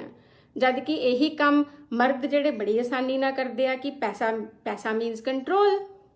ਤੇ ਉਹੀ ਚੀਜ਼ ਔਰਤਾਂ ਵਾਸਤੇ ਜਿਹੜੀ ਆ ਉਹ ਬੜੀ ਗਲਤ ਮੰਨੀ ਜਾਂਦੀ ਹੈ, ਬੜੀ ਇਮੋਰਲ ਮੰਨੀ ਜਾਂਦੀ ਹੈ। ਤੇ ਇਸ ਕਰਕੇ ਇਹਦਾ ਮਤਲਬ ਕਿ ਇਹਦਾ ਮਤਲਬ ਇਸ ਦੇ ਵਿੱਚ ਪ੍ਰੋਬਲਮ ਆ ਕਿ ਔਰਤਾਂ ਦੀ ਸਮ੍ਰਿਤੀ ਕਿਵੇਂ ਘੜੀ ਜਾਂਦੀ ਹੈ, ਉਹਦੀ ਚੇਤੇ ਵਿੱਚੋਂ ਜਿਹੜੀ ਉਹਦੀ ਚੇਤਨਾ ਪੈਦਾ ਹੁੰਦੀ ਹੈ, ਉਹ ਕਿਵੇਂ ਉਹਨੂੰ ਇਸ ਗੱਲ ਦੇ ਪ੍ਰਤੀ ਉਹਦੇ ਮਨ ਵਿੱਚ ਇੰਨੀ ਜ਼ਿਆਦਾ ਐਕਸੈਪਟੈਂਸ ਪੈਦਾ ਕਰ ਦਿੰਦੀ ਆ ਕਿ ਉਹਦੇ ਨਾਲ ਕੀਤਾ ਜਾਣ ਵਾਲਾ ਅਨਿਆਏ, ਉਹਦੇ ਨਾਲ ਕੀਤੀ ਜਾਣ ਵਾਲੀ ਹਿੰਸਾ ਤੇ ਉਹਦੇ ਪ੍ਰਤੀ ਕਿਸੇ ਵੀ ਤਰ੍ਹਾਂ ਦਾ ਜਿਹੜੀ ਉਹਦੀ ਹੱਤਕ ਆ ਇਹ ਉਹਦੀ ਹੋਣੀ ਆ, ਯਾਨੀ ਕਿ ਔਰਤਾਂ ਨਾਲ ਇਦਾਂ ਹੀ ਹੁੰਦਾ ਆ। ਸੋ ਆਪਣੇ ਆਪ ਨੂੰ ਇਸ ਬਹੁਤ ਵੱਡੇ ਝੂਠ ਵਿੱਚੋਂ ਰੈਸਕਿਊ ਕਰਨਾ, ਮੈਂ ਤਾਂ ਕਹਿੰਦੀ ਹਾਂ ਕਿ ਔਰਤ ਦਾ ਇਸ ਤੋਂ ਜ਼ਿਆਦਾ ਕੋਈ ਲਾਈਫ ਟਾਈਮ ਪ੍ਰੋਜੈਕਟ ਨਹੀਂ ਹੋ ਸਕਦਾ। ਐਂਡ ਟਰਸਟ ਮੀ ਕਿ ਇਦਾਂ ਸੋਚਣ ਦੇ ਨਾਲ ਇੰਨੇ ਜ਼ਿਆਦਾ ਸ਼ੰਕਾਲੂ, ਅੱਛਾ ਇਹ ਵੀ ਇੱਕ ਕਿੰਨੀ ਇੰਟਰਸਟਿੰਗ ਚੀਜ਼ ਆ ਕਿ ਸ਼ੱਕੀ ਔਰਤਾਂ ਦੇ ਬਾਰੇ ਕਿੰਨੀ ਨੈਗੇਟਿਵਿਟੀ ਹੈ ਕਿ ਇਹਨੂੰ ਸ਼ੱਕ ਨਹੀਂ ਕਰਨਾ ਚਾਹੀਦਾ, ਕਿਉਂਕਿ ਸਾਡੇ ਕਲਚਰ ਦੇ ਵਿੱਚ trusting people who can trust quickly, ਉਹਨਾਂ ਨੂੰ ਜ਼ਿਆਦਾ ਐਪਰੀਸ਼ੀਏਟ ਕੀਤਾ ਜਾਂਦਾ। ਪਰ ਤੁਸੀਂ ਮੈਨੂੰ ਦੱਸੋ ਕਿ ਗੁਲਾਮ ਲੋਕਾਂ ਦੇ ਕੋਲ ਜਾਂ ਫਿਰ ਜਿਹੜੇ ਕਿਸੇ ਆਈਡੀਓਲੋਜੀ ਦੇ ਵਿੱਚ ਬੁਰੀ ਤਰ੍ਹਾਂ ਦੇ ਨਾਲ ਧਸਾਏ ਹੋਏ ਲੋਕ ਹੋਣ, ਕੀ ਇਹ ਗੱਲ ਉਹਨਾਂ ਦੇ ਪੱਖ ਵਿੱਚ ਭੁਗਤਦੀ ਹੈ ਕਿ ਬਈ ਉਹਨਾਂ ਨੂੰ ਸ਼ੱਕ ਨਹੀਂ ਕਰਨਾ ਚਾਹੀਦਾ? ਮੈਂ ਤਾਂ ਕਹਿੰਦੀ ਹਾਂ ਕਿ ਉਹਨਾਂ ਨੂੰ ਇਸ ਸ਼ੱਕ ਨੂੰ, ਇਸ ਸੰਦੇਹ ਨੂੰ ਹੀ ਆਪਣੀ ਤਾਕਤ ਬਣਾਉਣਾ ਚਾਹੀਦਾ ਹੈ। ਸੋ ਮਤਲਬ ਬੇਸਿਕਲੀ ਕਿ ਜਿੰਨੇ ਵੀ ਤਰ੍ਹਾਂ ਦੇ ਜਿਹੜੇ ਕਾਰਡੀਨਲ ਵੈਲਿਊਜ਼ ਔਰਤਾਂ ਵਾਸਤੇ ਸੈੱਟ ਕੀਤੀਆਂ ਗਈਆਂ ਕਿ ਵੀ ਔਰਤ ਇਹ ਝੱਟ ਭਰੋਸਾ ਕਰ ਲੈਂਦੇ ਆ, ਮੈਨੂੰ ਇੰਨਾ ਜ਼ਿਆਦਾ ਧੱਕਾ ਲੱਗਦਾ ਆ ਜਦੋਂ ਮੈਂ ਔਰਤਾਂ ਦੀ ਉਹ ਦੇਖਦੀ ਆ ਨਾ, ਜਦੋਂ ਔਰਤਾਂ ਦੀ ਮੌਤ ਹੁੰਦੀ ਹੈ ਤੇ ਉਹਨਾਂ ਦੀ ਕੌਂਡੋਲੈਂਸ ਮੀਟਿੰਗ ਹੁੰਦੀ ਹੈ ਤੇ ਉਹਨਾਂ ਦੀ ਕੌਂਡੋਲੈਂਸ ਮੀਟਿੰਗ ਬਾਰੇ ਕੀ ਗੱਲਾਂ ਕੀਤੀਆਂ ਜਾਂਦੀਆਂ। ਮਤਲਬ ਜੇਕਰ ਤੁਸੀਂ ਉਹਨਾਂ ਦਾ ਐਨਾਲਿਸਿਸ ਕਰੋ ਕਿ ਕਿਹੜੀਆਂ ਔਰਤਾਂ ਨੂੰ ਚੰਗੀਆਂ ਔਰਤਾਂ ਕਿਹਾ ਜਾਂਦਾ ਆ, ਉਹ ਸਾਰੀਆਂ ਉਹ ਔਰਤਾਂ ਹੁੰਦੀਆਂ ਕਿ ਇਹਨਾਂ ਨੇ ਕਿ ਇਹ ਭੈਣ ਜੀ ਜਿਹੜੇ ਸਾਡੇ ਸੀਗੇ, ਇਹ ਸਾਡੇ ਬੀਜੀ, ਇਹਨਾਂ ਨੇ ਕਦੇ ਕਿਸੇ ਨੂੰ ਕੁਛ ਨਹੀਂ ਕਿਹਾ, ਇਹ ਬੜੇ ਹੀ ਚੰਗੇ, ਇਹਨਾਂ ਨੇ ਜਿੱਦਾਂ ਕਿਸੇ ਨੇ ਕਹਿਣਾ ਕਰ ਲੈਣਾ। ਮਤਲਬ ਮੈਨੂੰ ਇੰਨਾ ਸ਼ੌਕਿੰਗ ਲੱਗਦਾ ਸੀਗਾ ਕਿ ਇਹ ਮਤਲਬ ਸਾਡੀ ਪ੍ਰੋਜੈਕਸ਼ਨ ਆ ਕਿ ਜਿਹੜਾ ਮਨੁੱਖ ਜ਼ਿੰਦਗੀ ਦੇ ਵਿੱਚ ਕਦੇ ਨਹੀਂ ਬੋਲਿਆ ਕਿ ਉਹਨੂੰ ਕੀ ਚੰਗਾ ਲੱਗਦਾ ਆ, ਉਹਨੇ ਕਦੀ ਨਹੀਂ ਦੱਸਿਆ ਕਿ ਮੈਨੂੰ ਕੀ ਮਾੜਾ ਲੱਗਦਾ ਆ, ਉਹਦੀ ਕੌਂਡੋਲੈਂਸ ਮੀਟਿੰਗ, ਉਹਦੇ ਭੋਗ ਦੇ ਵਿੱਚ ਇਦਾਂ ਦੀਆਂ ਗੱਲਾਂ ਕੀਤੀਆਂ ਜਾਂਦੀਆਂ ਨਾ। ਤੇ ਉਹ ਮਤਲਬ ਕਿੰਨੀ ਭਿਆਨਕ ਗੱਲ ਆ ਕਿ ਉਹਦੀ ਜਿਹੜੀ ਔਰਤ ਦੀ ਮਰਨ ਉਪਰੰਤ ਵੀ ਜਿਹੜੀ ਉਹਦੀ ਛਵੀ ਆ ਉਹ ਕਿੱਡੀ ਮਤਲਬ ਕਹਿ ਲਓ ਉਹਦੀ ਸਮ੍ਰਿਤੀ ਦੇ ਧੋਖੇ ਨਾਲ ਕ੍ਰੀਏਟ ਕੀਤੀ ਹੁੰਦੀ ਹੈ ਨਾ। ਸੋ ਉਸੇ ਡਰ ਤੋਂ ਬਹੁਤ ਸਾਰੀਆਂ ਔਰਤਾਂ ਕੀ ਕਰਦੀਆਂ ਕਿ ਉਹ ਇਦਾਂ ਜਿਉਣਾ ਸ਼ੁਰੂ ਕਰ ਦਿੰਦੀਆਂ ਉਹ ਆਪਣੇ ਵੀ ਇਦਾਂ ਦੇ ਭੋਗ ਦੀ ਕਲਪਨਾ ਕਰਨ ਲੱਗ ਪੈਂਦੀਆਂ ਜਿੱਥੇ ਸਾਡੇ ਬਾਰੇ ਵੀ ਇਹੋ ਜਿਹੀਆਂ ਗੱਲਾਂ ਹੀ ਕੀਤੀਆਂ ਜਾਂਦੀਆਂ ਪਈਆਂ ਕਿ ਇਹ ਭੈਣ ਜੀ ਨੇ ਤਾਂ ਕਦੇ ਨਹੀਂ ਕਿਸੇ ਨੂੰ ਕੁਛ ਕਿਹਾ, ਇਹ ਮੂੰਹ 'ਚ ਇਹਨਾਂ ਦੇ ਜ਼ਬਾਨ ਹੀ ਨਹੀਂ ਸੀਗੀ, ਬਸ ਜਿਵੇਂ ਕਿਸੇ ਨੇ ਕਿਹਾ ਕਰ ਲਿਆ। ਬਈ ਇਹ ਮਤਲਬ how can we consider all these things as something great? ਤੁਸੀਂ ਮਤਲਬ ਜਿਹੜੀ ਗੱਲ ਤੇ ਪੂਰੀ ਸਿਵਲਾਈਜੇਸ਼ਨ ਨੂੰ ਸ਼ਰਮ ਆਉਣੀ ਚਾਹੀਦੀ ਹੈ, ਉਸ ਗੱਲ ਤੇ ਅਸੀਂ ਮਤਲਬ ਦੂਜੇ ਦੇ ਸੋਲੇ ਗਾਣ ਲੱਗ ਪੈਂਦੇ ਆ। ਤੇ ਫਿਰ ਮਤਲਬ ਅਸੀਂ ਉਸ ਗੱਲ ਨੂੰ ਜਦੋਂ ਕੁਐਸਚਨ ਕਰਨਾ ਸ਼ੁਰੂ ਕਰਦੇ ਆ ਤੇ ਫਿਰ ਇਦਾਂ ਦੀਆਂ ਔਰਤਾਂ ਨੂੰ ਮਤਲਬ ਫੈਮਿਨਿਸਟ ਨਾਜ਼ੀ ਵੀ ਕਹਿ ਦਿੱਤਾ ਜਾਂਦਾ ਆ। ਮਤਲਬ ਜਿੰਨੀ ਘਿਰਨਾ ਇਸ ਦੁਨੀਆ ਵਿੱਚ ਫੈਮਿਨਿਸਟ ਔਰਤਾਂ ਤੋਂ ਕੀਤੀ ਜਾਂਦੀ ਆ, ਤੇ ਮੈਂ ਇਸ ਗੱਲ ਦਾ ਕੌਤਕ ਦੇਖਦੀ ਰਹਿੰਦੀ ਆ ਕਿ ਇਹ ਇੱਕ ਤਰ੍ਹਾਂ ਨਾਲ ਤਾਂ ਬੜੀ ਅੰਡਰਸਟੈਂਡੇਬਲ ਆ। ਆਜ਼ਾਦੀ ਦੇ ਵਾਰੀਅਰਸ ਨਾਲ ਨਫ਼ਰਤ ਹੀ ਕੀਤੀ ਜਾ ਸਕਦੀ ਹੈ, ਪਰ ਗੱਲ ਇਹ ਹੋ ਜਾਂਦੀ ਹੈ ਕਿਉਂਕਿ ਔਰਤਾਂ ਸੰਗਠਿਤ ਨਹੀਂ ਹੁੰਦੀਆਂ, ਕਿਉਂਕਿ ਉਹਨਾਂ ਦੇ ਜਿਹੜੇ ਇਹ ਮਸਲਾ ਇੰਨਾ ਪੇਚੀਦਾ ਹੁੰਦਾ ਹੈ ਕਿ ਕਿਹੜੀ ਗੱਲੋਂ ਆਪਣੇ ਆਪ ਨੂੰ ਆਈਸੋਲੇਟ ਕਰ ਲਓ।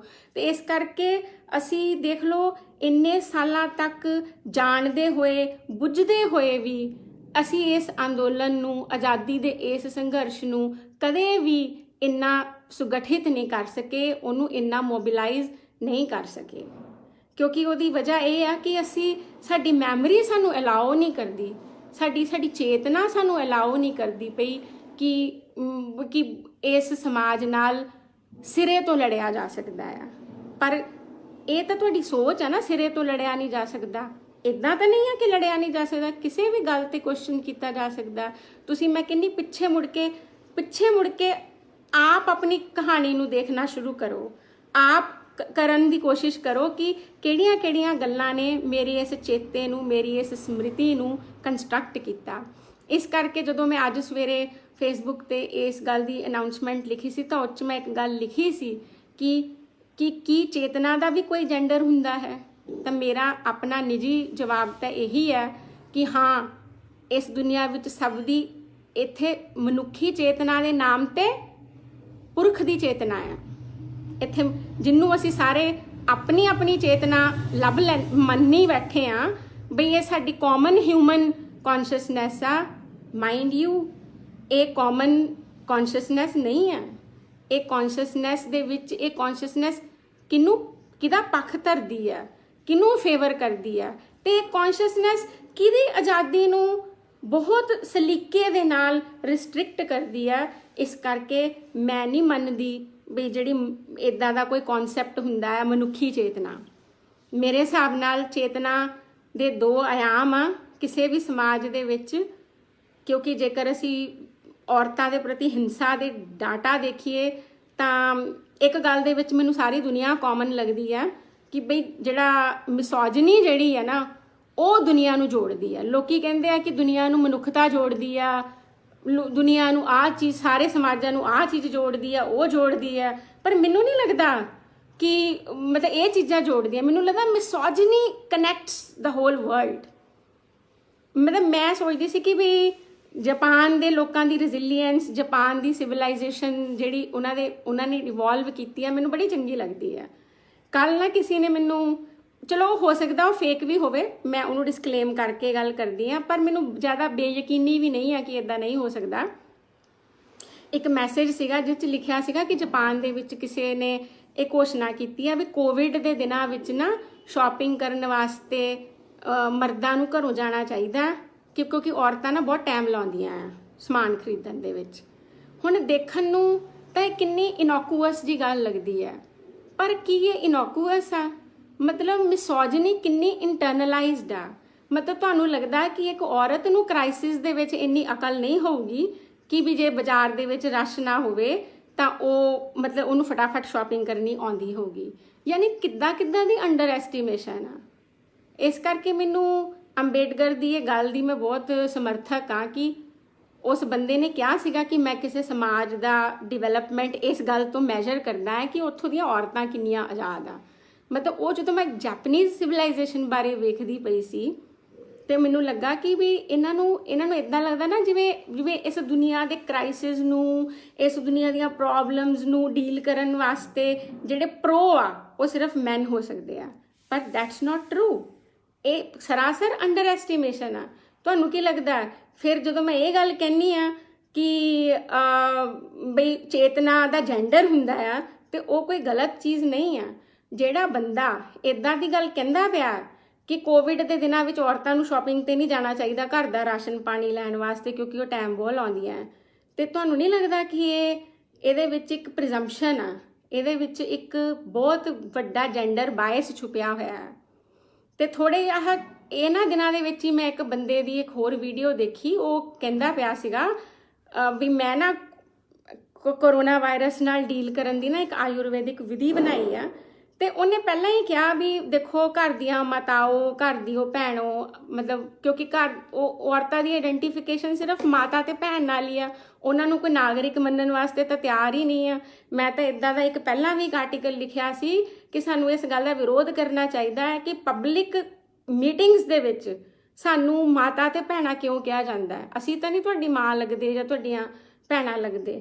ਕੀ ਮਤਲਬ ਇੱਕ ਨਾਗਰਿਕ ਹੋਣਾ ਕੋਈ ਛੋਟੀ ਚੀਜ਼ ਹੈ ਕਿ ਤੁਹਾਨੂੰ ਲੱਗਦਾ ਹੈ ਕਿ ਕਿਸੇ ਨੂੰ ਸਿਰਫ ਮਾਤਾ ਜੀ ਕਹਿ ਕੇ ਤੇ ਭੈਣ ਜੀ ਕਹਿ ਕੇ ਰਿਸਪੈਕਟ ਕੀਤੀ ਜਾ ਸਕਦੀ ਹੈ? ਇਹ ਬਹੁਤ ਛੋਟੀਆਂ ਚੀਜ਼ਾਂ ਆ, ਪਰ ਇਹ ਚੀਜ਼ਾਂ ਹੌਲੀ ਮੇਰੇ ਕਹਿਣ ਦਾ ਮਤਲਬ ਇਹ ਹੈ ਕਿ ਇਹ ਚੀਜ਼ਾਂ ਔਰਤ ਦੀ ਸਮ੍ਰਿਤੀ ਨੂੰ ਫਾਰਮ ਕਰਦੀਆਂ। ਫਿਰ ਉਹਦੀ ਸਮ੍ਰਿਤੀ ਦੇ ਵਿੱਚ ਕਦੇ ਵੀ ਸਿਟੀਜ਼ਨਸ ਕੌਨਸ਼ੀਅਸਨੈਸ ਜਾਗਦੀ ਨਹੀਂ ਹੈ। ਫਿਰ ਉਹ ਹਰ ਵੇਲੇ ਮਾਂ ਜਾਂ ਭੈਣ ਜਾਂ ਪਤਨੀ ਤਾਂ ਚਲੋ ਇੱਕ ਬੰਦੇ ਦੀ ਬਣਨਾ ਹੀ ਅਲਾਉਡ ਹੈ, ਤੇ ਉਹ ਉਹੀ ਬਣਨ ਦੀ ਕੋਸ਼ਿਸ਼ ਕਰਦੀ ਰਹਿੰਦੀ ਹੈ।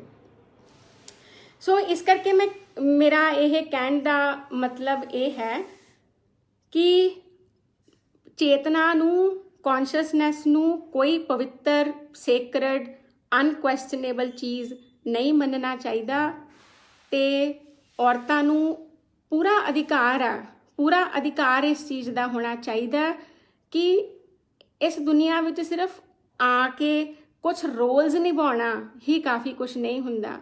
ਹੋ ਸਕਦਾ ਇੱਕ ਜਾਗਰਿਤ ਔਰਤ ਵੀ ਇਹੀ ਕੁਝ ਕਰੇ, ਇੱਕ ਜਾਗਰਿਤ ਔਰਤ ਵੀ ਕਿਸੇ ਮਰਦ ਨੂੰ ਪਿਆਰ ਕਰੂਗੀ, ਉਹਦੇ ਨਾਲ ਉਹਦੇ ਉਹੀ ਸੰਬੰਧ ਹੋਣਗੇ, ਉਹ ਮਾਂ ਵੀ ਬਣੂਗੀ, ਉਹ ਕੰਮ ਵੀ ਕਰੂਗੀ, ਉਹ ਸਭ ਕੁਝ ਕਰੂਗੀ, ਪਰ ਇਸ ਗੱਲ ਦੇ ਵਿੱਚ ਉਹਦੀ ਆਪਣੀ ਮਰਜ਼ੀ, ਉਹਦੀ ਆਪਣੀ ਆਜ਼ਾਦੀ ਦੇ ਪ੍ਰਤੀ ਉਹਦੀ ਆਸਕਤੀ, ਉਹਦਾ ਲਗਾਵ ਜਿਹੜਾ ਆ ਉਹਦੇ ਜੀਵਨ ਨੂੰ ਉਹ ਇਸ ਬੇਗਾਨਗੀ ਵਿੱਚੋਂ ਜ਼ਰੂਰ ਕੱਢ ਸਕਦਾ ਆ।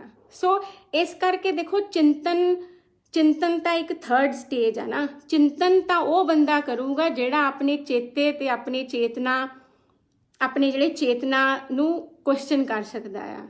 ਸੋ ਮੈਂ ਕਹਿੰਦੀ ਹਾਂ ਕਿ ਕੋਈ ਵੀ ਵਿਮਨ ਜਿਹੜੀ ਆਪਣੀ ਸੈਲਫ ਇੰਪਾਵਰਮੈਂਟ ਕਰਨਾ ਚਾਹੁੰਦੀ ਆ, ਉਹਨੂੰ ਇਸ ਗੱਲ ਤੇ ਬੜੇ ਆਤਮ ਵਿਸ਼ਵਾਸ ਨਾਲ ਇਹ ਯਾਤਰਾ ਕਰਨੀ ਚਾਹੀਦੀ ਹੈ ਕਿ ਇਹ ਉਹਦੀ ਅਸਤਿਤਵ ਦੇ ਪ੍ਰਤੀ ਆਜ਼ਾਦੀ ਇਸ ਦੁਨੀਆ ਦੇ ਵਿੱਚ ਕਿਸੇ ਦੀ ਜ਼ਿੰਮੇਵਾਰੀ ਨਹੀਂ ਆ।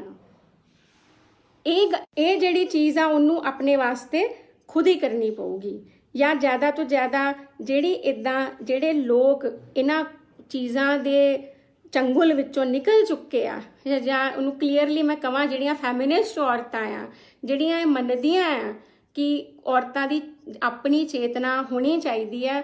ਦੇਖੋ, ਜੇ ਮੇਰੀ ਆਪਣੀ ਚੇਤਨਾ ਹੋਊਗੀ ਫਿਰ ਮੈਂ ਆਪਣੇ ਇਕਨੋਮਿਕ ਰਾਈਟਸ ਵੀ ਆਪੇ ਐਕਸਰਸਾਈਜ਼ ਕਰੂੰਗੀ, ਮੈਂ ਕੀ ਕਰਨਾ ਚਾਹੁੰਦੀ ਆ, ਮੈਂ ਆਪਣੇ ਸੋਸ਼ਲ ਰਾਈਟਸ ਵਿੱਚ ਵੀ ਪੂਰੀ ਆਪਣੀ ਦਖਲਅੰਦਾਜ਼ੀ ਕਰੂੰਗੀ।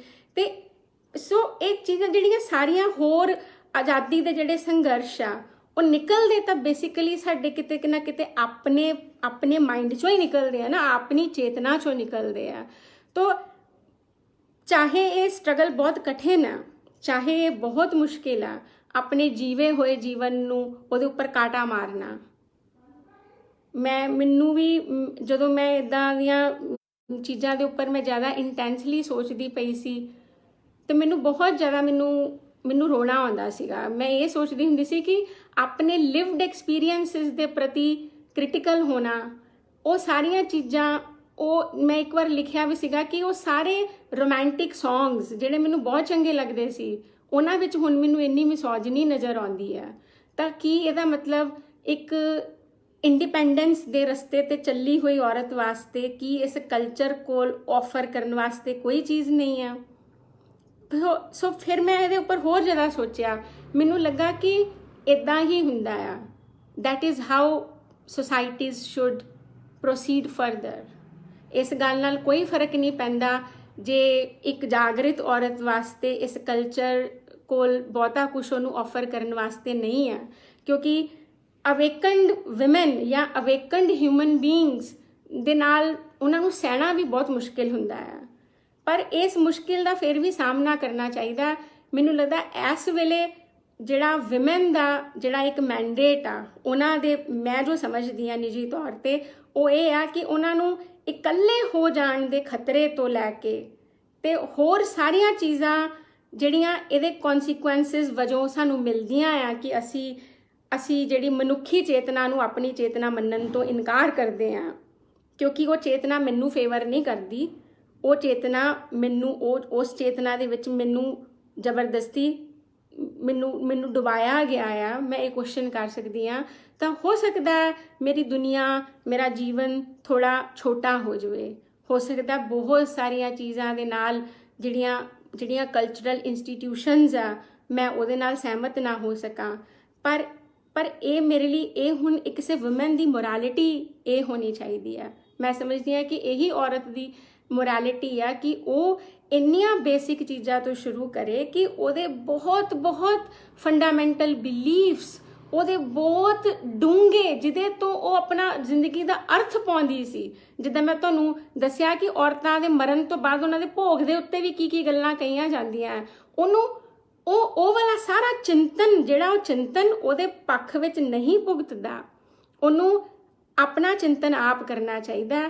ਇਸ ਤੋਂ ਇਹ ਚੀਜ਼ ਜਿਹੜੀ ਹੈ ਨਾ, ਸਿਰਫ ਫੈਮਿਨਿਜ਼ਮ ਜਾਂ ਫੈਮਿਨਿਜ਼ਮ ਦੀਆਂ ਮੂਵਮੈਂਟਸ ਇਹ ਸਿਰਫ ਇਨੀਸ਼ੀਏਟ ਕਰ ਸਕਦੀਆਂ ਆ, ਇਹ ਸਿਰਫ ਤੁਹਾਨੂੰ ਉਹਦੇ ਵਿੱਚ ਸੈਂਸਿਟਾਈਜੇਸ਼ਨ ਕਰ ਸਕਦੀਆਂ। ਪਰ ਅਸਲੀ ਜੀਵਨ ਦੇ ਵਿੱਚ ਇਹਦੇ ਨਾਲ ਦੋ ਚਾਰ ਹੋਣਾ, ਇਹਦੇ ਨਫੇ ਨੁਕਸਾਨ ਸਹਿਣੇ, ਇਹ ਤਾਂ ਜਿਹੜਾ ਔਰਤ ਨੂੰ ਉਹ ਆਪ ਹੀ ਕਰਨਾ ਪਊਗਾ। ਮੈਂ ਇੰਨਾ ਕਹਿ ਸਕਦੀ ਹਾਂ ਕਿ ਇਹ ਸਭ ਕੁਝ ਕਰ ਗੁਜ਼ਰਨ ਦੇ ਕਰੀਬ ਹੁੰਦਾ ਹੈ। ਇਹ ਡਿਜ਼ਰਵ ਕਰਦਾ ਹੈ ਕਿ ਅਸੀਂ ਇਹ ਸਭ ਕੁਝ ਵੀ ਸਹਿਣ ਕਰੀਏ, ਕਿਉਂਕਿ ਦੇਖੋ, ਜਦ ਤੱਕ ਦੁਨੀਆ ਦੇ ਵਿੱਚ ਜਦੋਂ ਦੂਸਰੀਆਂ ਸਿਵਲਾਈਜੇਸ਼ਨਸ ਦੇ ਵਿੱਚ ਇੰਨਾ ਜ਼ਿਆਦਾ ਰੰਗ ਭੇਦ ਸੀ, ਇੰਨਾ ਜ਼ਿਆਦਾ ਅਪਾਰਥੀਡ ਸੀ, ਤੇ ਉਹਨਾਂ ਲੋਕਾਂ ਨੂੰ ਵੀ ਕਿੰਨਾ ਮੁਸ਼ਕਿਲ ਲੱਗਾ ਹੋਊਗਾ ਆਪਣੇ ਮਾਲਕਾਂ ਦੇ ਪ੍ਰਤੀ ਆਲੋਚਨਾਤਮਕ ਹੋਣਾ।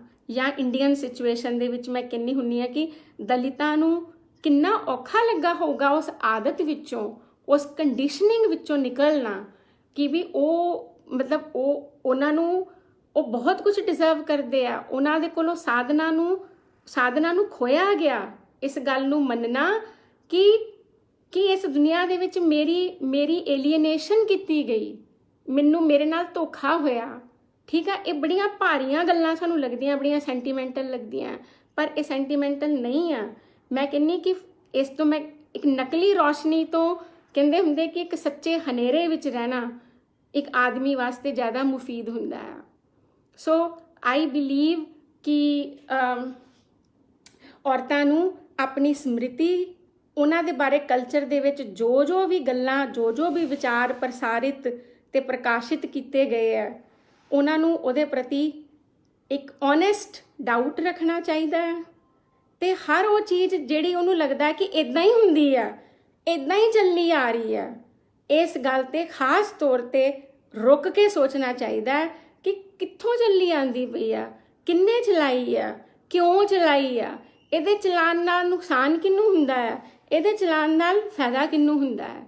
ਔਰ ਦੇਖੋ ਕਿੱਦਾਂ, ਮੈਂ ਕਹਿੰਦੀ ਪੈਟਰਾਰਕੀ ਇੰਨੀ ਜ਼ਬਰਦਸਤ ਡਿਜ਼ਾਈਨ ਆ ਕਿ ਉਹਨੇ ਸੰਭਾਵਿਤ ਵਿਰੋਧ ਨੂੰ ਵੀ ਦਮਨ ਕਰਕੇ ਰੱਖਿਆ ਹੋਇਆ ਕਿ ਜਿਹੜੀ ਔਰਤ ਜ਼ਿਆਦਾ ਸਵਾਲ ਕਰੂਗੀ ਉਹਨੂੰ ਚੰਗਾ ਨਹੀਂ ਸਮਝਿਆ ਜਾਂਦਾ। ਵੀ ਜਿਹੜੀ ਜ਼ਿਆਦਾ ਕੁਐਸਚਨ ਪੁੱਛਦੀ ਆ, ਜਿਹੜੀ ਜ਼ਿਆਦਾ ਇਨਕੁਇਜ਼ਿਟਿਵ ਆ, ਜਿਹੜੀ ਜ਼ਿਆਦਾ ਕਿੰਤੂ ਪਰੰਤੂ ਕਰਦੀ ਆ, ਪਰ ਤੁਸੀਂ ਇਸ ਹਰ ਇੱਦਾਂ ਦੀ ਚੀਜ਼ ਤੋਂ ਗੁਜ਼ਰ ਜਾਓ।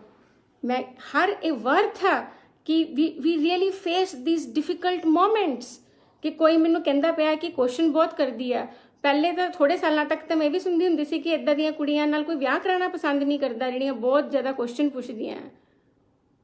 ਤੇ ਕਿਉਂਕਿ ਪੈਟਰਾਰਕੀ ਨੇ ਇਹ ਵੀ ਗੱਲ ਸਮ੍ਰਿਤੀ ਵਿੱਚ ਪਾਈ ਹੋਈ ਆ ਸਾਰਿਆਂ ਦੀ, ਜਿਹਨੂੰ ਅਸੀਂ ਸੋ ਕਾਲਡ ਮਨੁੱਖੀ ਚੇਤਨਾ ਕਹਿੰਦੇ ਆ, ਚੇਤਨਾ ਵਿੱਚ ਬੈਠੀ ਹੋਈ ਆ। ਪਰ ਇਹ ਸਵਾਲ ਕਰਨਾ, ਸੋਚਣਾ ਬਿਲਕੁਲ ਵੀ ਗਲਤ ਨਹੀਂ ਹੁੰਦਾ। ਕੋਈ ਕੁਝ ਵੀ ਸੋਚਣਾ ਗਲਤ ਨਹੀਂ ਹੁੰਦਾ। ਸੋਚਣ ਨਾਲ ਹੌਲੀ ਹੌਲੀ ਬੰਦਾ ਰਿਜ਼ੋਲਵ ਕਰਦਾ ਆ। ਇਸ ਦੇ ਬਾਰੇ ਮੈਂ ਇੱਕ ਵਾਰ ਲਿਖਿਆ ਵੀ ਸੀ ਕਿ ਐਨਾਲਿਸਿਸ ਕਰਨਾ, ਐਨਾਲਿਸਿਸ ਸਾਨੂੰ ਸੱਚਾਈ ਤੱਕ ਲੈ ਕੇ ਜਾਂਦਾ ਆ। ਉਸ ਐਨਾਲਿਸਿਸ ਤੋਂ ਕਦੇ ਵੀ ਡਰਨਾ ਨਹੀਂ ਚਾਹੀਦਾ। ਇੱਕ ਅੱਛਾ ਐਨਾਲਿਸਿਸ, ਉਹ ਇੱਕ ਫਾਈਨਲ ਐਨਾਲਿਸਿਸ ਹਮੇਸ਼ਾ ਤੁਹਾਨੂੰ ਰਿਜ਼ੋਲਵ ਕਰਦਾ ਆ ਤੇ ਤੁਸੀਂ ਆਪਣੀ ਉਹ ਚੇਤਨਾ ਦੀ ਜਿਹੜੀ ਜੈਂਡਰਡਨੈਸ ਆ ਉਸ ਤੋਂ ਥੋੜੇ ਜਿਹੇ ਉੱਪਰ ਉੱਠ ਕੇ ਆਪਣੀ ਚੇਤਨਾ ਦਾ ਆਪ ਵੀ ਵਿਕਾਸ ਕਰਨਾ ਸ਼ੁਰੂ ਕਰ ਦਿੰਦੇ ਆ। ਹੋ ਸਕਦਾ ਉਸ ਤੋਂ ਬਾਅਦ ਵੀ ਆਪਣੇ ਕੋਲ ਗਲਤੀਆਂ ਹੋਣ, ਆਪਣੇ ਕੋਲ ਅਪਰਾਧ ਹੋਣ, ਪਰ ਅਸੀਂ ਫਿਰ ਸਾਡੀ ਹਾਲਤ ਉਹ ਹੀਰੋ ਸਾਈਕਲ ਦੇ ਬਾਹਰ ਨਿਕਲਦੇ ਉਸ ਮਜ਼ਦੂਰ ਵਰਗੀ ਨਹੀਂ ਹੋਊਗੀ ਕਿ ਜਿਹੜਾ ਇਹ ਮੰਨੀ ਬੈਠਾ ਆ ਕਿ ਮੇਰਾ ਇਸ ਦੁਨੀਆ ਦੇ ਵਿੱਚ ਹੈ ਹੀ ਕੀ, ਜਾਂ ਮੇਰਾ ਇੱਥੇ ਕੌਣ ਕੀ ਲੱਗਦਾ ਆ।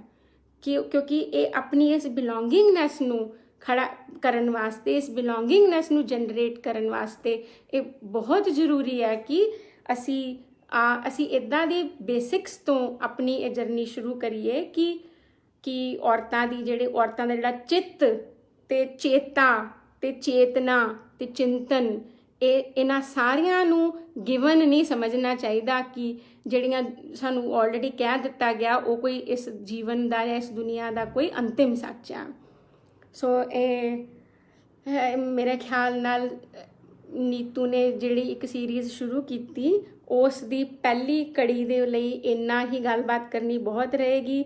ਤੁਸੀਂ ਜੇਕਰ ਕੋਈ ਵੀ ਤੁਹਾਨੂੰ ਇਹ ਕਿਸੇ ਵੀ ਪੁਆਇੰਟ ਨੂੰ ਤੁਸੀਂ ਕੰਟੈਸਟ ਕਰਨਾ ਹੋਵੇ, ਕਿਸੇ ਵੀ ਤਰ੍ਹਾਂ ਦਾ ਤੁਹਾਡਾ ਡਿਸਐਗਰੀਮੈਂਟ ਜਾਂ ਕੁਝ ਇਹਦਾ ਸਬਸਟੈਂਸ਼ੀਏਸ਼ਨ ਹੋਵੇ, ਤੁਸੀਂ ਮੈਂ ਤੁਹਾਡੇ ਕਮੈਂਟਸ ਪੜ੍ਹ ਲੂੰਗੀ ਅਤੇ ਉਸ ਦੇ ਨਾਲ ਬਾਅਦ ਵਿੱਚ ਮੈਂ ਇੰਗੇਜ ਵੀ ਕਰੂੰਗੀ। So thank you very much. ਅਤੇ ਮੈਨੂੰ ਉਮੀਦ ਆ ਕਿ ਨੀਤੂ ਸਾਡੇ ਸਭ ਦੇ ਵਾਸਤੇ ਅਸੁਵਿਧਾ ਦੇ ਪੇਜ ਤੋਂ ਨਾਰੀ ਚਿੰਤਨ, ਇਸਤਰੀ ਚਿੰਤਨ ਦੇ ਉੱਪਰ ਇੱਕ ਬਹੁਤ ਰਿਗਰਸ ਤਰੀਕੇ ਦਾ ਵਿਮਰਸ਼ ਕਰਦੀ ਰਹੂਗੀ। Thank you.